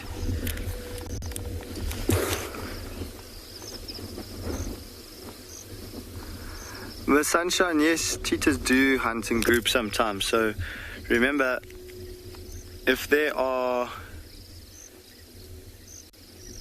brothers in a litter of cubs from a female, those males will stick together. They will form a coalition, and that's when you'll definitely see cheetah hunting together. But also towards the end part of the cubs being with mom, just before they become independent, they will definitely hunt together. They don't, like I was saying earlier, they don't really orchestrate a hunt like lionesses do. They don't work together regularly. But maybe if mom and the cubs are stalking towards a herd of impalas or inyalas, and they give chase, they will each pick a target, and sometimes if it's a mom and two cubs like this, they each pick a target. Maybe 1 out of 3 will be successful, then the other 2 that are unsuccessful will then search for the third one, and the third one will spend a few minutes suffocating the prey, and then it will give depending on how greedy it is, it might feed a little bit first, and then it will give a contact call back to the other 2 cheetah to let them know where it is. And the other 2 that were unsuccessful will come speeding in and join in the feeding. With males, though, they can definitely orchestrate a hunt. They will give chase and almost run in like a relay sort of fashion, trying to tire the animal out, but they will also work together, use their combined weight to bring down bigger prey.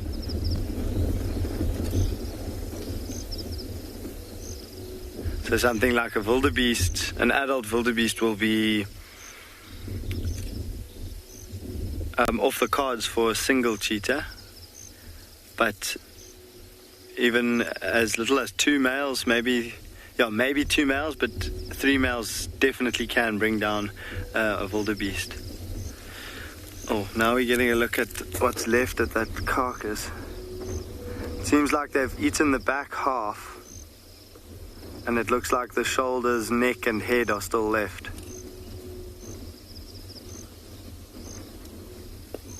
And they are now getting into another bout of feeding. Mom was trying to cover it up, and the cubs were having none of it. They started trying to feed. Let's see. Once again, Mom covering it up.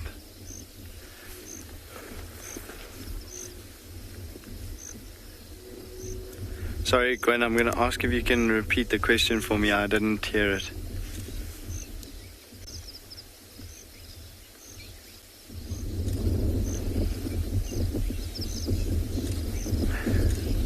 Oh my gosh, look at this. Boleng, I think Mom is moving the kill now towards some shade. And the cubs think it's a game. Boleng, the male cheetahs are certainly territorial. And they will actively walk around and mark their territory. Female cheetahs, no. They are not territorial, they just have a home range. I have to snap a quick pic.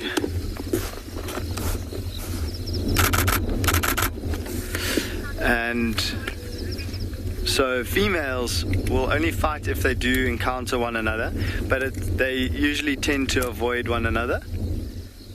whereas males will actually physically fight with one another for the best territory, and they will go out and they will mark their territory like we know lion and leopard do. Whereas the females, they actually don't mark their territory. However, if a female is coming into heat and she comes across one of the spots where the male cheetahs have marked their territory, she will urinate there, not as a territorial marking, but to leave her scent behind for the male. And the male will be able to smell that urine and tell that she is coming into heat, and he will be able to track her down by following that urine scent. How incredible is that, the cheetah carrying the kill? So I'm going to move us forward a little bit, so bear with us. But like I was saying, it looks as though she's heading for some shade. The sun has started to come out, and it is getting much, much hotter. And you'll see just behind Mom, it's quite a dark thicket. It's going to be much, much cooler in there. Oh, and we're going to lose her.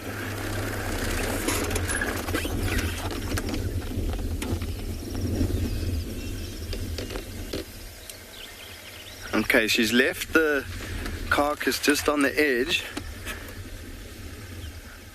which is much better in terms of not attracting any birds, but I think the damage is already done. There's already a lot of vultures and other birds of prey in this area. You can hear the crow calling behind me, and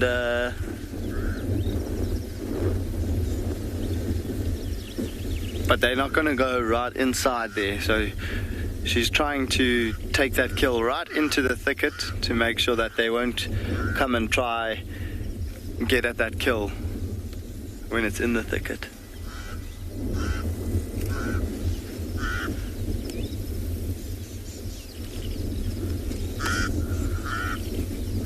And they're all just looking around at the moment. It seems like this cub is not sure what to do. And if you see just below the backside of that cub is the brownish color of that wildebeest.